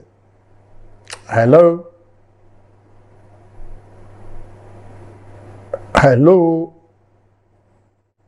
ਹਾਂਜੀ, ਇੱਕ ਬੇਨਤੀ ਮੈਂ ਜ਼ਰੂਰ ਕਰਦਾ, ਜਦੋਂ ਤੁਸੀਂ ਸਾਡਾ ਫੋਨ ਲੱਗ ਜਾਂਦਾ ਨਾ ਤਾਂ ਤੁਸੀਂ ਆਪਣੀ TV ਦੀ ਆਵਾਜ਼ ਘੱਟ ਕਰ ਦਿਆ ਕਰੋ, ਨਹੀਂ ਤਾਂ ਫਿਰ ਮੈਨੂੰ ਦੋਹਰੀ ਆਵਾਜ਼ ਸੁਣਦੀ ਹੈ, ਤੁਹਾਨੂੰ ਵੀ ਦੋਹਰੀ ਆਵਾਜ਼ ਸੁਣਦੀ ਆ, ਉਹਦੇ ਨਾਲ ਟਾਈਮ ਵੀ ਜ਼ਿਆਦਾ ਲੱਗ ਜਾਂਦਾ ਤੇ ਉਹਦੇ ਨਾਲ ਫਿਰ ਬਾਕੀਆਂ ਨੂੰ ਚਾਂਸ ਨਹੀਂ ਮਿਲਦਾ। ਚਲੋ ਦੇਖਦੇ ਹਾਂ ਕੌਣ ਹੈ ਫੋਨ ਲਾਈਨ ਤੇ। ਹੈਲੋ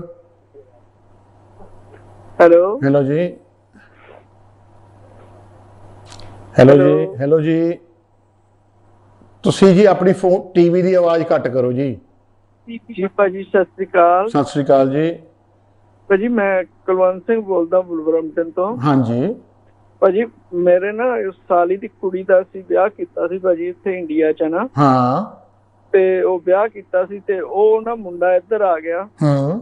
ਬਾਅਦ 'ਚ ਉਹ ਨਾ ਕੁੜੀ ਨੂੰ ਪਤਾ ਨਹੀਂ ਰੱਬ ਜਾਣੇ ਕੀ ਕੀਤਾ ਕੀ ਨਹੀਂ ਕੀਤਾ, ਕੁੜੀ ਸਾਡੀ ਮਾਰ ਦਿੱਤੀ ਭਾਜੀ। ਕੁੜੀ ਮਾਰ ਦਿੱਤੀ? ਹਾਂਜੀ, ਉਹ ਕੁੜੀ ਨੂੰ ਨਾ ਜਿਵੇਂ ਟੀਵੀ ਜਿਹੜੀ ਕੈਂਸਰ ਦੀ ਬਿਮਾਰੀ ਕਰਕੇ ਉਹ ਕੁੜੀ ਮਰ ਗਈ ਭਾਜੀ। ਹੈ ਅੱਛਾ। ਤੇ ਉਹ ਕੁੜੀ ਦੇ 2 ਜਵਾਕ ਆ। ਉਹ ਹੁਣ ਨਾ ਮੇਰੀ ਸਾਲੀ ਨੂੰ ਇੰਨਾ ਤੰਗ ਕਰਦਾ ਭਾਜੀ, ਬਹੁਤ ਤੰਗ ਕਰਦਾ। ਕਦੀ ਨਿਆਣੇ ਨੂੰ ਮਿਲਣ ਦਿੰਦਾ, ਕਦੀ ਨਹੀਂ ਮਿਲਣ ਦਿੰਦਾ, ਕਦੀ ਕੁਛ ਪ੍ਰੋਬਲਮ ਪਾ ਦਿੰਦਾ, ਕਦੀ ਕੁਛ ਪ੍ਰੋਬਲਮ ਪਾ ਦਿੰਦਾ ਭਾਜੀ। ਅਸੀਂ ਉਹ ਤੁਹਾਨੂੰ ਮਿਲਣਾ ਚਾਹੁੰਦੇ ਹਾਂ ਅਸੀਂ ਭਾਜੀ। ਤੁਸੀਂ ਆ ਕੇ ਮਿਲ ਲਓ ਜੀ, ਬਰਮਿੰਘਮ ਹੁੰਦਾ ਮੈਂ ਹਰ ਬੁੱਧਵਾਰ। ਅੱਛਾ ਭਾਜੀ। ਤਾਂ ਤੁਸੀਂ ਆ ਕੇ ਮਿਲ ਲਓ, ਵੁਲਵਰਹੈਂਪਟਨ ਤੋਂ ਇੰਨਾ ਦੂਰ ਨਹੀਂ ਜੀ ਭਾਜੀ। ਉਹ ਨਾ ਵਕੀਲਾਂ ਨੂੰ ਮੇਰੀ ਸਾਲੀ ਨੇ ਪੈਸੇ ਵੀ ਬੜੇ ਖਵਾ ਦਿੱਤੇ, ਪਰ ਅਸੀਂ ਤੁਹਾਡਾ ਦੇਖਦੇ ਹਾਂ ਨਾ ਟੀਵੀ ਦੇ ਉੱਤੇ, ਤੇ ਅਸੀਂ ਤੁਹਾਨੂੰ ਨਾ ਜਿਵੇਂ ਮਿਲ ਕੇ ਨਾ ਤੁਹਾਨੂੰ ਸਾਰੀ ਸਟੋਰੀ ਦੱਸਣਾ ਚਾਹੁੰਦੇ। ਕੋਈ ਗੱਲ ਨਹੀਂ, ਦੱਸਿਓ ਜੀ, ਕੋਈ ਗੱਲ ਨਹੀਂ। ਆਪਾਂ ਜੋ ਦੇਖਦੇ ਹਾਂ ਤੇ ਕਾਨੂੰਨੀ ਤੌਰ ਤੇ ਕੀ ਬਣ ਸਕੇਗਾ ਜੀ। ਹਾਂਜੀ ਭਾਜੀ। ਤੇ ਉਹ ਤੁਹਾਨੂੰ ਅਸੀਂ ਕਿਹੜੇ ਦਿਨ ਮਿਲ ਸਕਦੇ ਹਾਂ ਭਾਜੀ? ਮੈਂ ਬੁੱਧਵਾਰ ਹੁੰਦਾ ਜੀ, ਤੁਸੀਂ ਦਫ਼ਤਰ ਫੋਨ ਕਰ ਲਿਓ ਮੰਡੇ, ਉਹਨਾਂ ਤੋਂ ਟਾਈਮ ਲੈ ਲਿਓ। ਅੱਛਾ ਜੀ। ਤਾਂ ਫਿਰ ਆ ਜਾਓ। ਹਾਂਜੀ ਓਕੇ ਭਾਜੀ, ਥੈਂਕ ਯੂ ਤੁਹਾਡਾ ਭਾਜੀ। ਥੈਂਕ ਯੂ ਜੀ। ਵੈਸੇ ਦੇਖੋ ਜੀ, ਦੁਖੀ ਤਾਂ ਸਾਨੂੰ ਸਾਰੇ ਹੀ ਆ। ਇੱਕ ਟ੍ਰੈਂਡ ਜ਼ਰੂਰ ਹੋ ਰਿਹਾ ਕਿ ਇੱਥੋਂ ਇੰਗਲੈਂਡੋਂ ਬਹੁਤ ਘੱਟ ਹੁਣ ਬੱਚੇ ਜਾ ਰਹੇ ਆ ਵਿਆਹ ਕਰਨ ਇੰਡੀਆ। ਅੱਗੇ ਤਾਂ ਬਹੁਤ ਜਾਂਦੇ ਸੀ, ਹੁਣ ਬਹੁਤ ਘੱਟ ਜਾ ਰਹੇ, ਕਿਉਂਕਿ ਉਹਨਾਂ ਨਾਲ ਜੋ ਐਕਸਪੀਰੀਅੰਸਿਸ ਹੋਏ ਆ ਬਹੁਤ ਮਾੜੇ ਹੋਏ ਆ। ਖਾਸ ਤੌਰ ਤੇ ਜਿਹੜੀ ਲੜਕੀਆਂ ਆਉਂਦੀਆਂ ਇੰਡੀਆ ਤੋਂ ਇਨ ਰਿਲੇਸ਼ਨ ਟੂ ਕਿ ਗਲਤ ਡੋਮੈਸਟਿਕ ਵਾਇਲੈਂਸ ਦੇ ਕੇਸ ਪਾ ਕੇ ਇੱਥੇ ਆ ਕੇ ਭੱਜ ਜਾਂਦੀਆਂ। ਮੁੰਡੇ ਵੀ ਜੋ ਇੱਥੇ ਆ ਕੇ ਤੁਸੀਂ ਸੁਣ ਹੀ ਰਹੇ ਤੰਗ ਕਰ ਰਹੇ ਆ। ਸੋ ਵੰਸ ਅਗੇਨ ਇੱਕ ਸਮਾਜਿਕ ਪ੍ਰੋਬਲਮ ਹੈਗੀ ਆ ਜੋ ਸਾਨੂੰ ਸੋਚਣਾ ਚਾਹੀਦਾ। ਪਰ ਮੇਰਾ ਖਿਆਲ ਬਾਹਲਾ ਦੂਰ ਨਹੀਂ, ਉਹਦੇ 10-20 ਸਾਲ ਹੋ ਗਏ ਜਦੋਂ ਕਿਸੇ ਨੇ ਨਹੀਂ ਜਾਣਾ ਇੱਥੋਂ ਵਿਆਹ ਕਰਨ ਲਈ, ਤਾਂ ਮੁਸ਼ਕਿਲ ਹੋ ਜਾਏਗਾ। ਅੱਛਾ, ਜਿਹੜੇ ਮੈਂ ਦੇਖਿਆ ਧੋਖਾ ਕਰਦੇ ਆ ਨਾ, ਇੱਥੇ ਬ੍ਰਿਟਿਸ਼ ਨਾਲ ਵਿਆਹ ਕਰਕੇ ਛੱਡ ਦਿੰਦੇ, ਫਿਰ ਇੰਡੀਆ ਜਾ ਕੇ ਵਿਆਹ ਕਰਦੇ, ਹੁੰਦਾ ਉਹਨਾਂ ਨਾਲ ਵੀ ਉਹੀ ਆ।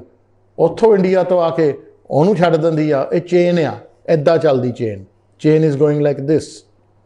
ਸੋ ਇਹ ਤਾਂ ਜਿੱਦਾਂ ਦੀ ਕਰਨੀ ਉੱਦਾਂ ਦੀ ਭਰਨੀ ਹੈ ਜੀ। ਮੈਂ ਕਈ ਵਾਰ ਦੇਖਿਆ, ਮੈਂ ਤੁਹਾਨੂੰ ਇੱਕ ਐਗਜ਼ਾਮਪਲ ਦਿੰਦਾ। ਇੱਕ ਮੁੰਡਾ ਇੱਥੇ ਆਇਆ ਸੀ ਜੀ, ਕੁੜੀ ਨਾਲ ਵਿਆਹ ਕਰਕੇ ਪੱਕਾ ਹੋ ਕੇ ਮੇਰੇ ਖਿਆਲ 30 ਮਹੀਨੇ ਛੱਡ ਦਿੱਤੀ ਕੁੜੀ ਉਹ, ਹੈ ਨਾ।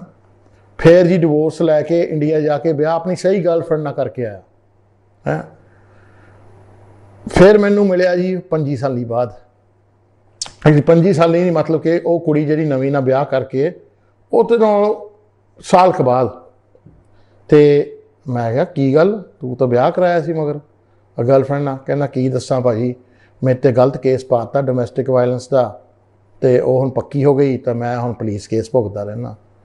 ਤਾਂ ਮੈਂ ਕਿਹਾ ਮਾਈਂਡ ਨਾ ਕਰੀ ਮੇਰਾ ਵੀ। ਕਹਿੰਦਾ ਮੈਨੂੰ ਪਤਾ ਕੀ ਕਹਿੰਦਾ ਮੈਨੂੰ ਤਾਂ ਯੂਜ਼ ਕੀਤਾ ਭਾਜੀ, ਮੈਨੂੰ ਤਾਂ ਸਾਰਾ ਮੇਰੇ ਨਾਲ ਤਾਂ ਗੇਮ ਹੋਈ ਹੈ ਨਾ, ਮੇਰੇ ਨਾਲ ਤਾਂ ਆਹ ਹੋਇਆ, ਜਿੱਦਾਂ ਕਰਦੇ ਹੀ ਹੁੰਦੇ ਆ, ਤੁਹਾਨੂੰ ਪਤਾ ਮਚਲੇ ਬਹੁਤ ਬਣ ਜਾਂਦੇ, ਗਰੀਬ ਬਹੁਤ ਬਣਦੇ ਭਾਈ, ਮਰ ਗਿਆ, ਮੇਰੇ ਨਾਲ ਤਾਂ ਬਹੁਤ ਬੜਾ ਹੋਇਆ, ਮੈਂ ਤੈਨੂੰ ਆਪਣੀ ਬਣਾ ਕੇ ਬੈਠਾ ਸੀ, ਮੇਰੇ ਨਾਲ ਤਾਂ ਬਹੁਤ ਠੱਗੀ ਨਿਕਲੀ, ਉਹਦਾ ਬॉयਫ੍ਰੈਂਡ ਵੀ ਨਿਕਲਿਆ।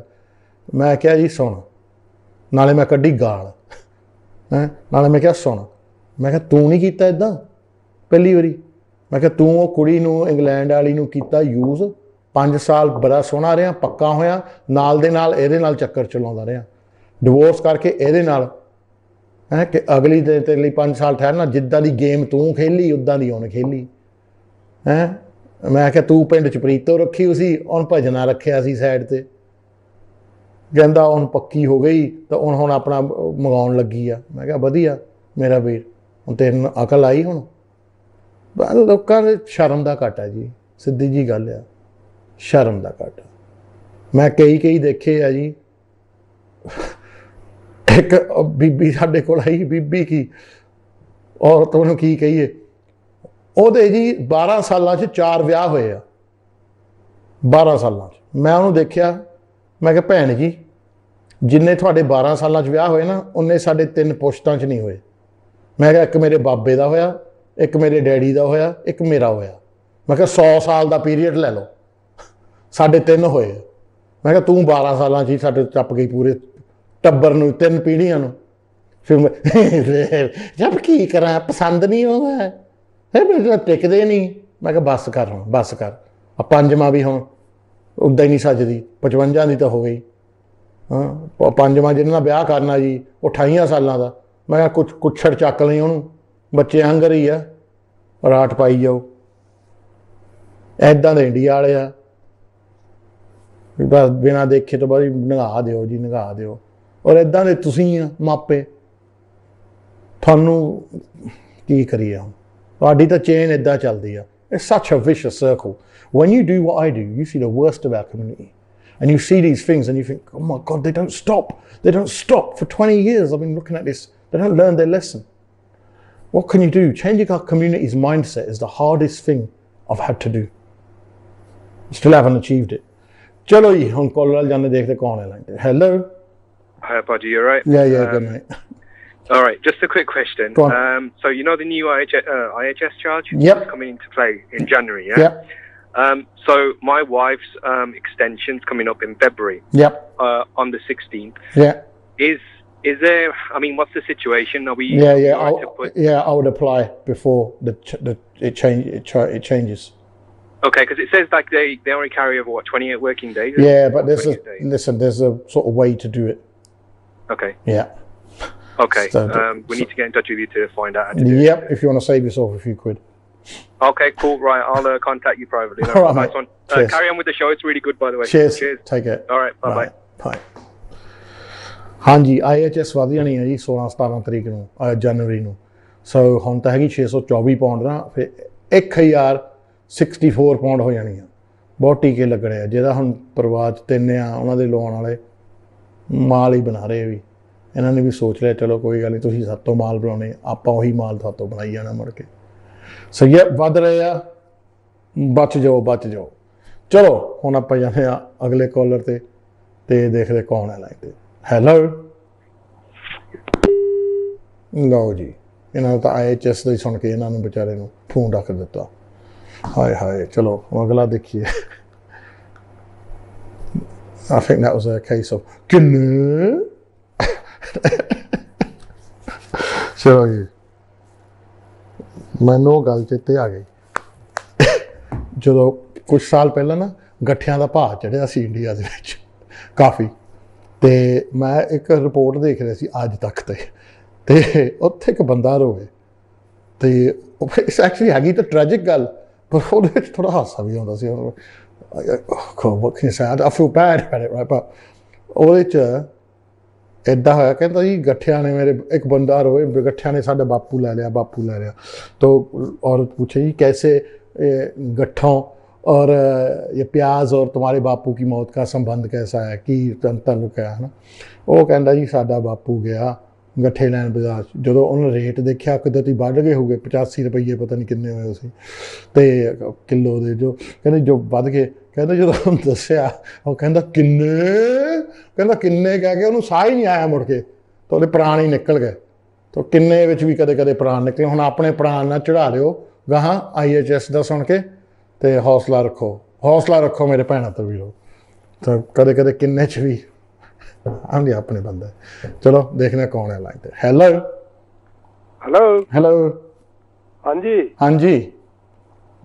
ਹਾਂਜੀ ਹਰਜਾਪ ਭਾਜੀ। ਹਾਂਜੀ ਹਰਜਾਪ ਭਾਜੀ। ਹਾਂਜੀ, ਮੈਂ ਰਾਮ ਸੀਮਰ ਬੋਲ ਰਿਹਾ ਜੀ 100 ਸਾਲ ਤੋਂ। ਜੀ। ਤੇ ਮੇਰਾ ਟੈਲੀਵਿਜ਼ਨ ਬਿਲਕੁਲ ਆਫ ਆ, ਸਾਰਾ ਕੁਝ ਠੀਕ। ਹਾਂਜੀ। ਅਸੀਂ ਮਤਲਬ ਮੈਂ ਪਬਲਿਕ ਨੂੰ ਦੱਸਣਾ ਚਾਹੁੰਦਾ ਤੁਹਾਡੇ ਥਰੂ। ਹਾਂਜੀ। ਅਸੀਂ ਲੜਕਾ ਆਪਣੇ ਲੜਕੇ ਦਾ ਵਿਆਹ ਕੀਤਾ ਸੀਗਾ ਇੰਡੀਆ ਵਿੱਚ। ਅਸੀਂ ਤੁਹਾਡੇ ਜਾਣ ਤੋਂ ਪਹਿਲਾਂ ਸਾਰੀ ਇਨਫੋਰਮੇਸ਼ਨ ਲੈ ਕੇ ਗਏ ਸੀ, ਔਰ ਜੋ ਵੀ ਕੁਛ ਸੀਗਾ ਅਸੀਂ ਜੋ ਕੁਛ ਹੀ ਦੱਸਿਆ। ਸਾਡੇ ਲੜਕੇ ਦੀ ਤਨਖਾਹ ਵੀ ਠੀਕ ਸੀ, ਸਾਰਾ ਕੁਛ ਠੀਕ ਸੀਗਾ ਜੀ। ਉਸ ਤੋਂ ਬਾਅਦ ਕੀ ਹੋਇਆ, ਅਸੀਂ ਜੋ ਕੁਛ ਵੀ ਤੁਸੀਂ ਕਿਹਾ ਅਸੀਂ ਸਾਰਾ ਕੁਛ ਉੱਥੋਂ ਲੈ ਕੇ ਆਂਦਾ ਔਰ ਇੱਥੇ ਲੈ ਕੇ ਆਂਦਾ ਜੀ। ਤੁਹਾਡੀ ਸਲਾਹ ਦੇ ਨਾਲ ਮੈਂ ਪਬਲਿਕ ਨੂੰ ਇਹ ਦੱਸਣਾ ਚਾਹੁੰਦਾ ਹੈਗਾ, ਸਾਰਾ ਕੁਛ ਹੀ ਸਾਡਾ ਠੀਕ ਸੀਗਾ ਜੀ, ਜਿੱਦਾਂ ਤੁਸੀਂ ਕਿਹਾ ਅਸੀਂ ਉਦਾਂ ਕੀਤਾ।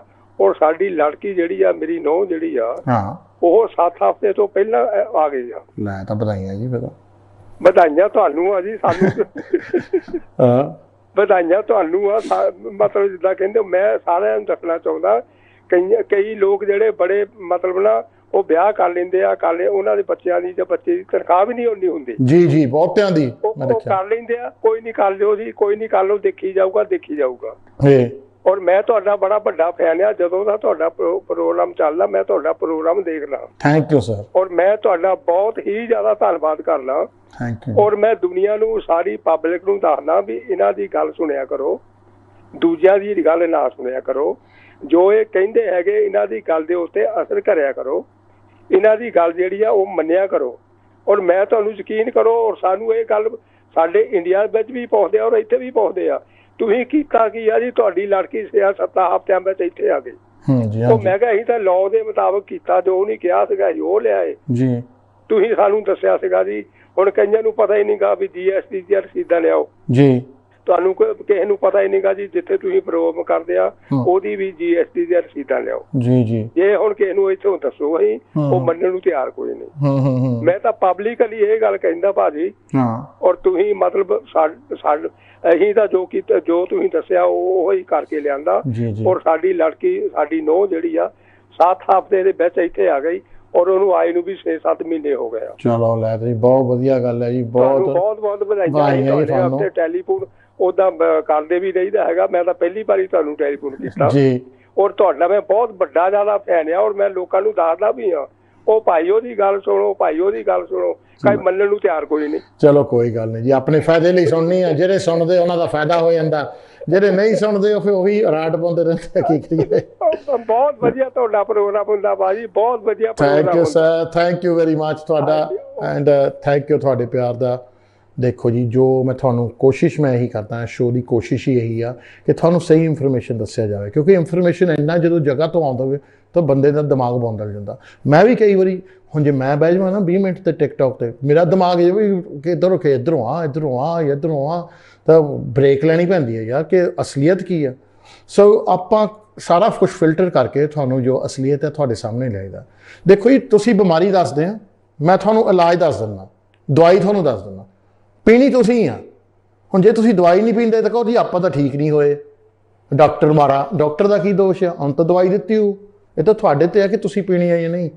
ਮੈਂ ਤਾਂ ਤੁਹਾਡੇ ਕੋਲ ਇਨਫੋਰਮੇਸ਼ਨ ਦਿੰਦਾ, ਜਿਹਨਾਂ ਨੂੰ ਚੰਗਾ ਲੈਂਦਾ ਰੱਖ ਲੈਣ ਜੀ, ਜਿਹਨਾਂ ਨੂੰ ਨਹੀਂ ਚੰਗਾ ਲੱਗਦਾ ਨਾ ਦੇਖ। ਮੈਂ ਤਾਂ ਇਹ ਵੀ, ਮੈਂ ਤਾਂ ਅੱਜ ਦਾ ਥੋੜ੍ਹੀ ਕਹਿੰਦਾ, ਮੈਂ ਤਾਂ 10 ਸਾਲ ਹੋ ਗਏ, 17 ਮੈਨੂੰ ਕਹਿੰਦੇ ਨੂੰ ਅਗਲੇ ਤਾਂ, ਕਿ ਜੀ ਜਿਹਨੂੰ ਸ਼ੋਅ ਨਹੀਂ ਚੰਗਾ ਲੱਗਦਾ ਨਾ ਦੇਖੋ। ਮੇਰੇ ਫਾਇਦੇ ਲਈ ਥੋੜ੍ਹੀ ਦੇਖਦੇ ਆ। ਮੈਨੂੰ ਕਿਹੜਾ ਮਨੀ ਆਰਡਰ ਮਿਲਦੇ ਇੱਥੇ ਬਹਿ ਕੇ, ਹੈ ਨਾ। ਮੈਨੂੰ ਤਾਂ ਕੁਛ ਨਹੀਂ ਬਣਦਾ ਇਹਦੇ ਤੋਂ, ਨਾ ਮੈਨੂੰ ਕੁਛ ਮਿਲਦਾ। ਮੈਨੂੰ ਕਿਹੜਾ ਧਾਰਾਂ ਮਿਲਦੀਆਂ ਇੱਥੇ ਬਹਿ ਕੇ। ਉਲਟਾ ਤਾਂ ਮੇਰਾ ਫਰਾਈਡੇ ਖਰਾਬ ਹੁੰਦਾ। 5 ਵਜੇ ਦਫ਼ਤਰ ਤੁਰਨਾ ਪੈਂਦਾ, 5:30 ਵਜੇ, 9 ਵਜੇ ਹੁਣ ਮੈਂ ਘਰ ਪਹੁੰਚਦਾ 9:30 ਵਜੇ। ਘੰਟਾ ਉੱਥੇ ਫਸੇ ਰਹੀਦਾ, ਅੱਧਾ ਘੰਟਾ ਹੈਂਗਰ ਲੈਣ ਦੇ ਕੋਲ। ਸੋ ਆਪਾਂ ਤਾਂ ਹਰ ਫਰਾਈਡੇ ਸਾਡਾ ਖਰਾਬ ਹੁੰਦਾ। ਇਹ ਤੁਹਾਡੇ ਫਾਇਦੇ ਲਈ ਆ ਰਿਹਾ। ਮੈਨੂੰ ਤਾਂ ਕੋਈ ਨਹੀਂ, ਮੈਂ ਤਾਂ ਕੱਲ੍ਹ ਨੂੰ ਉਠਾ ਦੇਵਾਂ ਸ਼ੋਅ। ਮੇਰਾ ਤਾਂ ਲੋਕ ਮੈਨੂੰ ਜਾਣਦੇ ਹੀ ਆ, ਜੇ ਮੇਰੇ ਦਫ਼ਤਰ ਆਉਣਾ ਹੁਣ ਤਾਂ ਆਉਣਾ ਹੀ ਆ ਕੰਮ ਕਰਾਉਣਾ, ਹੈ ਨਾ। ਅਤੇ ਜੇ ਨਹੀਂ ਆਉਣਾ ਉਹ ਨਹੀਂ ਆਉਣਾ। ਸੋ ਆਪਾਂ ਤਾਂ ਆਲਰੇਡੀ ਇਹ ਤਾਂ ਤੁਹਾਡੇ ਫਾਇਦੇ ਲਈ ਕਰ ਰਹੇ ਹਾਂ। ਜਿਹਨੂੰ ਤੁਹਾਨੂੰ ਸੁਣ ਲੂੰਗੇ ਵਧੀਆ ਹੈ, ਜੇ ਨਹੀਂ ਉਹੀ ਦੁਆ ਮੋਹਰੇ ਰਖਾਉਣੀ ਆ, ਪੀਣੀ ਨਹੀਂ, ਉਹ ਤੁਹਾਡੀ ਆਪਣੀ ਮਰਜ਼ੀ ਆ। ਚਲੋ ਮੈਂ ਕਿਹਾ ਆਖਰੀ ਕਾਲਰ ਲੈ ਲੈਂਦੇ, ਕਿ ਮਿੰਟ 2-3 ਰਹਿ ਗਏ ਆ, ਦੇਖਦੇ ਕੌਣ ਆ ਲਾਈਨ ਤੇ। ਹੈਲੋ, ਗੁੱਡ ਆਫਟਰਨੂਨ ਜੀ। ਗੁੱਡ ਈਵਨਿੰਗ ਹੋ ਗਈ ਜੀ। ਹਾਂ ਸੌਰੀ ਜੀ, ਗੁੱਡ ਈਵਨਿੰਗ ਭਾਜੀ, ਕੀ ਹਾਲ ਚਾਲ ਹੈ? ਠੀਕ, ਬਹੁਤ ਵਧੀਆ ਜੀ। ਅੱਛਾ, ਉਹ ਮੈਂ ਨਾ ਤੁਹਾਡਾ ਪ੍ਰੋਗਰਾਮ ਕਾਫੀ ਚਿਰ ਤੋਂ ਸੁਣਦਾ, ਮਤਲਬ ਤੁਹਾਡੀਆਂ ਸਿੱਧੀਆਂ ਗੱਲਾਂ ਜਿਹੜੀਆਂ ਨਾ ਐਗਜ਼ੈਕਟਲੀ ਉਹੀ ਚੀਜ਼ ਜਿਹੜੀ ਹੈ ਨਾ ਉਹ ਪਸੰਦ ਹੈ, ਕਿ ਲੱਛੇਦਾਰ ਗੱਲਾਂ ਦੂਜੇ ਵਕੀਲਾਂ ਦੀਆਂ ਨਹੀਂ, ਬਿਲਕੁਲ ਸਿੱਧੀ ਹੋਣਾ ਨਹੀਂ ਹੋਣਾ ਉਹ ਤੁਸੀਂ ਬਿਲਕੁਲ ਸਹੀ ਦੱਸ ਦਿੰਦੇ ਹੋ। ਮੇਰਾ ਇੱਕ ਮਸਲਾ ਹੈਗਾ ਕਿ ਮੈਨੂੰ ਨਾ ਅੱਜ ਤੋਂ ਕੋਈ 4 ਸਾਲ ਪਹਿਲੇ HR ਹਿਊਮਨ ਰਾਈਟਸ ਦਾ ਵੀਜ਼ਾ ਮਿਲਿਆ ਜੀ, ਤੇ ਉਸ ਤੋਂ ਬਾਅਦ ਮੇਰੀ ਪੂਰੀ ਫੈਮਿਲੀ ਨੂੰ ਮਿਲਿਆ ਸੀ, ਤੇ ਮੇਰੀ ਫੈਮਿਲੀ ਨੂੰ 10 ਸਾਲ ਪੂਰੇ ਹੋ ਗਏ ਸੀ, ਤੇ ਇਸ ਲਈ ਉਹਨਾਂ ਨੂੰ ਇੰਡੈਫੀਨਿਟ ਮਿਲ ਗਿਆ, ਤੇ ਉਹਨਾਂ ਨੂੰ ਨਾਲ ਹੀ ਨੈਸ਼ਨੈਲਿਟੀਆਂ ਵੀ ਮਿਲ ਗਈਆਂ। ਠੀਕ ਹੈ ਜੀ। ਤੇ ਅੱਜ ਤੋਂ 2 ਸਾਲ ਪਹਿਲੇ ਮੈਂ ਆਪਣੀ ਮਿਸਿਸ ਜਿਹੜੀ ਜਿਹਦਾ ਨਾਮ ਹੈ ਬ੍ਰਿਟਿਸ਼ ਨੈਸ਼ਨਲ ਹੋ ਗਈ ਸੀ, ਉਹਦੇ ਬਿਹਾਫ ਤੇ HR ਦਾ ਵੀਜ਼ਾ ਕਨਵਰਟ ਕਰਵਾ ਲਿਆ, ਕਿ ਉਹਦੇ ਉੱਤੇ ਡਿਪੈਂਡੈਂਟ ਦੇ ਉੱਤੇ ਚਲਾ ਗਿਆ ਜੀ। ਹੁਣ ਉਹਨਾਂ ਨੇ ਮੈਨੂੰ ਫਿਰ ਨਾ 2.5 ਸਾਲ ਦਾ ਵੀਜ਼ਾ ਦਿੱਤਾ ਡਿਪੈਂਡੈਂਟ ਦਾ ਜੀ। ਉਹ ਕੁਛ ਬੰਦਿਆਂ ਨੇ ਮੈਨੂੰ ਦੱਸਿਆ ਹੈ ਕਿ ਜਿਹੜਾ ਨਾ 2 ਸਾਲ ਬ੍ਰਿਟਿਸ਼ ਨੈਸ਼ਨਲ ਦੇ ਸਪਾਊਸ ਨੂੰ ਨਾਲ ਲੈਂਦਾ, 2 ਸਾਲ ਬਾਅਦ ਜਿਹੜਾ ਨਾ ਤੁਹਾਨੂੰ ਇੰਡੈਫੀਨਿਟ ਮਿਲ ਜਾਂਦਾ। ਤੇ ਮੈਨੂੰ ਹੁਣ ਇਹ ਨਹੀਂ ਪਤਾ ਚੱਲਦਾ ਪਿਆ ਕਿ ਮੈਨੂੰ ਹੁਣ 5 ਸਾਲ ਪੂਰੇ ਕਰਕੇ ਇੰਡੈਫੀਨਿਟਲੀ ਅਪਲਾਈ ਕਰਨਾ ਹੈ ਕਿ 2 ਸਾਲਾਂ ਬਾਅਦ ਕਰ ਸਕਦਾ। 5 ਸਾਲ ਜੀ, 5 ਸਾਲ। ਕੋਈ ਏਦਾਂ ਦੀ ਰੂਟ ਨਹੀਂ ਜਿਸ ਦੇ ਵਿੱਚ 2 ਸਾਲਾਂ ਬਾਅਦ ਤੁਹਾਨੂੰ ਇੰਡੈਫੀਨਿਟ ਮਿਲ ਜਾਏ। ਅੱਛਾ, ਤੇ ਇਹ ਤੇ ਮੇਰੇ ਵਾਲੇ ਕੇਸ 'ਚ ਤੁਹਾਨੂੰ ਲੱਗਦਾ ਕਿ 5 ਸਾਲਾਂ ਬਾਅਦ ਹੀ? ਹਾਂਜੀ। ਚਲੋ ਬਹੁਤ ਸ਼ੁਕਰੀਆ ਜਨਾਬ। ਹਾਂ ਨਹੀਂ ਤਾਂ ਲੋਕਾਂ ਨੇ ਤੁਹਾਡੇ ਤੋਂ ਅਪਲਾਈ ਕਰਾ ਕੇ ਤੁਹਾਡੇ ਇੰਡੈਫੀਨਿਟ ਦੇ ਪੈਸੇ ਉਹਨਾਂ ਨੇ ਲੈ ਲੈਣੇ ਆ ਤਾਂ ਤੁਹਾਨੂੰ ਰਿਫਿਊਜ਼ਲ ਠੋਕ ਦੇਣੀ ਉਹਨਾਂ ਨੇ। ਬਸ ਸਰ ਇਹੀ ਗੱਲ ਵਧੀਆ ਹੈਗੀ ਹੈ। ਤੁਹਾਨੂੰ ਪੁੱਛਿਆ ਮੈਂ ਕਿਸੇ ਕੋਲ ਵੀ ਜਾਂਦਾ ਉਹਨੇ ਮੇਰੇ ਕੋਲ ਫੀਸਾਂ ਵੀ ਲੈਣੀਆਂ ਸੀ ਤੇ ਮੇਰੇ ਪੈਸੇ ਵੀ ਜ਼ਾਇਆ ਕਰਾਣੇ ਸੀ। ਹਾਂਜੀ ਜ਼ਾਇਆ ਕਰਾ ਕੇ ਤਾਂ ਬਾਅਦ ਚ ਮੁੰਡੇ ਚੱਕ ਦੇਣੇ ਸੀ ਇੱਦਾਂ ਕਿ ਸੌਰੀ ਜੀ ਮਾਫ ਕਰ ਦਿਓ। ਤਾਂ ਤੁਹਾਡੇ ਹਾਲਾਤ ਨਹੀਂ ਨਾ ਸਹੀ, ਇਹ ਤਾਂ ਤੁਹਾਡੀ ਕਿਸਮਤ ਹੀ ਖਰਾਬ ਆ। ਉਹਨੇ ਆਹ ਕਹਿ ਦੇਣਾ ਸੀਗਾ। ਹਾਂ ਬਸ ਆਪਾਂ ਜੋ ਸਹੀ ਰੂਟ ਆ ਜੀ, ਜੋ ਲੈਟਰ ਤੇ ਲਿਖਿਆ ਉਸ ਹਿਸਾਬ ਨਾਲ ਚੱਲੀਏ, ਕੋਈ ਪ੍ਰੋਬਲਮ ਨਹੀਂ ਸਰ। 5 year ਰੂਟ 2.5 ਸਾਲ ਦਾ ਮਿਲਿਆ, 2.5 ਦਾ ਹੋਰ ਮਿਲਣਾ ਜੀ ਉਸ ਤੋਂ ਬਾਅਦ ਇੰਡੈਫੀਨਿਟ। ਚਲੋ ਠੀਕ ਹੈ, ਬਹੁਤ ਸ਼ੁਕਰੀਆ। No problem sir, thank you very much. Thank you ji. ਤੇ ਮੇਰਾ ਖਿਆਲ ਹੁਣ ਸਮਾਂ ਵੀ ਇਜਾਜ਼ਤ ਨਹੀਂ ਦਿੰਦਾ, 2 ਮਿੰਟ ਰਹਿ ਗਏ ਆ। ਹਾਂਜੀ ਸੋ ਲੋਕ ਪੁੱਛਦੇ ਆ ਜੀ ਕਿ ਤੁਸੀਂ ਕਿੱਥੇ ਹੁੰਦੇ ਆ ਜੀ? ਬੁੱਧਵਾਰੀ ਤਾਂ ਮੈਂ ਹੁੰਦਾ ਵੈਸਟ ਬ੍ਰੋਮ ਹਾਈ ਸਟਰੀਟ 'ਤੇ। ਸੋ ਉੱਥੇ ਹੈਗਾ ਜੀ ਦਫ਼ਤਰ 10 ਤੋਂ ਲੈ ਕੇ 4 ਤੱਕ ਉੱਥੇ ਹੀ ਹੁੰਦਾ ਜੀ। ਲੰਡਨ ਹਵਾਈ ਦਾ ਉਸ ਦਿਨ ਨਾਲੇ 2 ਘੰਟੇ ਨਾਲੇ ਤੇਲ ਫੂਕ ਕੇ ਆਉਣਾ, ਨਾਲੇ 2 ਘੰਟੇ ਜਾਣ ਨੂੰ 2 ਘੰਟੇ ਆਉਣ ਨੂੰ, 4 ਘੰਟੇ ਤਾਂ ਟਰੈਵਲਿੰਗ ਰਹਿੰਦਾ। ਫਿਰ ਕਹਿੰਦੇ ਲੱਕ ਦੁਖਦੇ ਆ ਕਾਰ 'ਚ ਬਹਿ ਕੇ। Right so Monday, Tuesday, Thursday, Friday ਮੈਂ ਹੁੰਦਾ ਜੀ ਆਪਣਾ ਬ੍ਰੈਂਟਫੋਰਡ ਦਫ਼ਤਰ ਜੋ ਕਿ ਹੰਸਲੋ ਦੇ ਕੋਲ ਆ।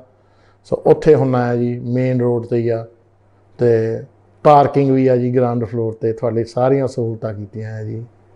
ਹਾਂ ਗਰਾਊਂਡ ਫਲੋਰ, ਕੋਈ ਪੌੜੀਆਂ ਨਹੀਂ ਚੜ੍ਹਨੀਆਂ ਪੈਂਦੀਆਂ, ਮੌਜਾਂ ਹੀ ਮੌਜਾਂ ਜੀ। ਉੱਥੇ ਆ ਕੇ ਤੁਸੀਂ ਮਿਲ ਸਕਦੇ ਹਾਂ ਜੀ। ਅਤੇ ਅਗਲੇ ਮਹੀਨੇ, ਅਗਲੇ ਥੋੜ੍ਹੀ ਇਸ ਮਹੀਨੇ, ਸੱਚ ਪਹਿਲਾ ਦਿਨ ਹੈ। ਸੋ ਇਸ ਮਹੀਨੇ ਮੈਂ ਦਸੰਬਰ ਦੇ ਮਹੀਨੇ 'ਚ ਇੰਡੀਆ ਵੀ ਜਾ ਰਿਹਾ ਅਤੇ ਉੱਥੇ ਵੀ 2 ਦਿਨ ਮੈਂ ਜਿਹੜੇ ਲੋਕ ਇੰਡੀਆ 'ਚ ਉਹਨਾਂ ਨੂੰ ਮਿਲਾਂਗਾ ਅਤੇ ਉਹਨਾਂ ਨੂੰ ਖਾਸ ਤੌਰ 'ਤੇ ਇਸ ਚੀਜ਼ ਦੀ ਵਾਰਨਿੰਗ ਦਊਂਗਾ ਕਿ ਜਿਹੜੇ ਕੇਅਰ ਹੋਮ ਵਾਲੇ ਵੀਜ਼ਿਆਂ ਦਾ ਸਕੈਮ ਚੱਲ ਰਿਹਾ ਜੀ, ਉਹ ਤੋਂ ਬਚਣਾ ਕਿੱਦਾਂ ਹੈਗਾ। ਕਿਉਂਕਿ ਉਹ ਇੱਕ ਸਕੈਮ ਨਹੀਂ, ਹੁਣ ਤਾਂ ਤਕਰੀਬਨ ਮੇਰਾ ਖਿਆਲ ਜਿੰਨੇ ਵੀ ਇੰਡੀਆ ਤੋਂ ਵੀਜ਼ੇ ਲੱਗ ਰਹੇ ਆ ਅਤੇ ਉਹਦੇ ਵਿੱਚ 50-60% ਸਕੈਮ ਹੀ ਨਿਕਲਦੇ ਆ ਜ਼ਿਆਦਾ ਤੋਂ ਜ਼ਿਆਦਾ। ਮੇਰੇ ਖਿਆਲ 5 ਮੇਰੇ ਕੋਲ ਕੇਸ ਆਉਂਦੇ ਆ ਹਫ਼ਤੇ ਦੇ, ਜਿਹਦੇ ਵਿੱਚ ਸਰ ਆਪਾਂ ਆ ਗਏ, ਵੀਜ਼ਾ ਕੈਂਸਲ ਹੋ ਗਿਆ, ਸ਼ਿਫਟਾਂ ਨਹੀਂ ਦਿੱਤੀਆਂ ਜੀ, ਵੀਜ਼ਾ ਕੈਂਸਲ ਹੋ ਗਿਆ, ਕੰਮ 'ਤੇ ਸੱਦਿਆ ਨਹੀਂ ਜੀ। ਅਤੇ ਇੱਕ ਤਾਂ ਕਹਿੰਦੇ ਜੀ ਆਪਾਂ ਦੂਏ ਹਫ਼ਤੇ ਗਏ, ਉੱਥੇ ਕੰਪਨੀ ਗਾਇਬ ਸੀਗੀ। ਸੋ ਆਹ ਚੀਜ਼ਾਂ ਜੋ ਹੈਗੀਆਂ ਹੋ ਰਹੀਆਂ ਹੈਗੀਆਂ। 30-30 ਲੱਖ ਦਾ ਬਰਬਾਦੀ ਹੋ ਰਹੀ ਆ। ਅਤੇ ਓਵਰਸਟੇਅਰ ਬਣ ਜਾਂਦੇ ਲੋਕ, ਤਾਂ ਉਹਦੇ ਵਿੱਚ ਜੇ ਓਵਰਸਟੇਅਰ ਬਣਨਾ ਉਹ ਤਾਂ ਫ੍ਰੀ 'ਚ ਵੀ ਬਣ ਸਕਦੇ ਆ। ਬਟ ਇਹ ਬੜੇ ਧੋਖੇ ਹੋ ਰਹੇ ਆ ਔਰ ਬੰਦੇ ਖੁਦ ਧੋਖੇ ਚਾਹ ਰਹੇ ਆ। ਸੋ ਉਹੀ ਜੀ ਮੈਂ ਕਹਿੰਦਾ ਹੁੰਦਾ ਕਿ ਬੱਕਰਾ ਜੇ ਜਾ ਕੇ ਕਸਾਈ ਦੀ ਸ਼ੌਪ ਸਾਹਮਣੇ ਡਿਸਕੋ ਡਾਂਸ ਕਰੇ ਤਾਂ ਉਹਦਾ ਬਡਾਂਗਾ ਹੁੰਦਾ ਹੀ ਆ। ਚਲੋ ਜੀ, ਦੈਟ ਵਾਜ਼ ਇਨਫ ਫਰਮ ਮੀ। ਮੈਂ ਤੁਹਾਨੂੰ ਮਿਲੂੰਗਾ ਅਗਲੇ ਹਫ਼ਤੇ। ਮੇਰੇ ਵੱਲੋਂ ਇੰਨਾ ਹੀ ਸੀਗਾ। ਬਾਕੀ YouTube, Instagram 'ਤੇ, TikTok 'ਤੇ ਮਿਲਾਂਗੇ, ਉੱਥੇ ਤੁਸੀਂ ਮਿਲ ਸਕਦੇ ਆ। ਮੇਰੇ ਵੱਲੋਂ ਤੁਹਾਨੂੰ ਸਾਰਿਆਂ ਨੂੰ ਸਤਿ ਸ਼੍ਰੀ ਅਕਾਲ।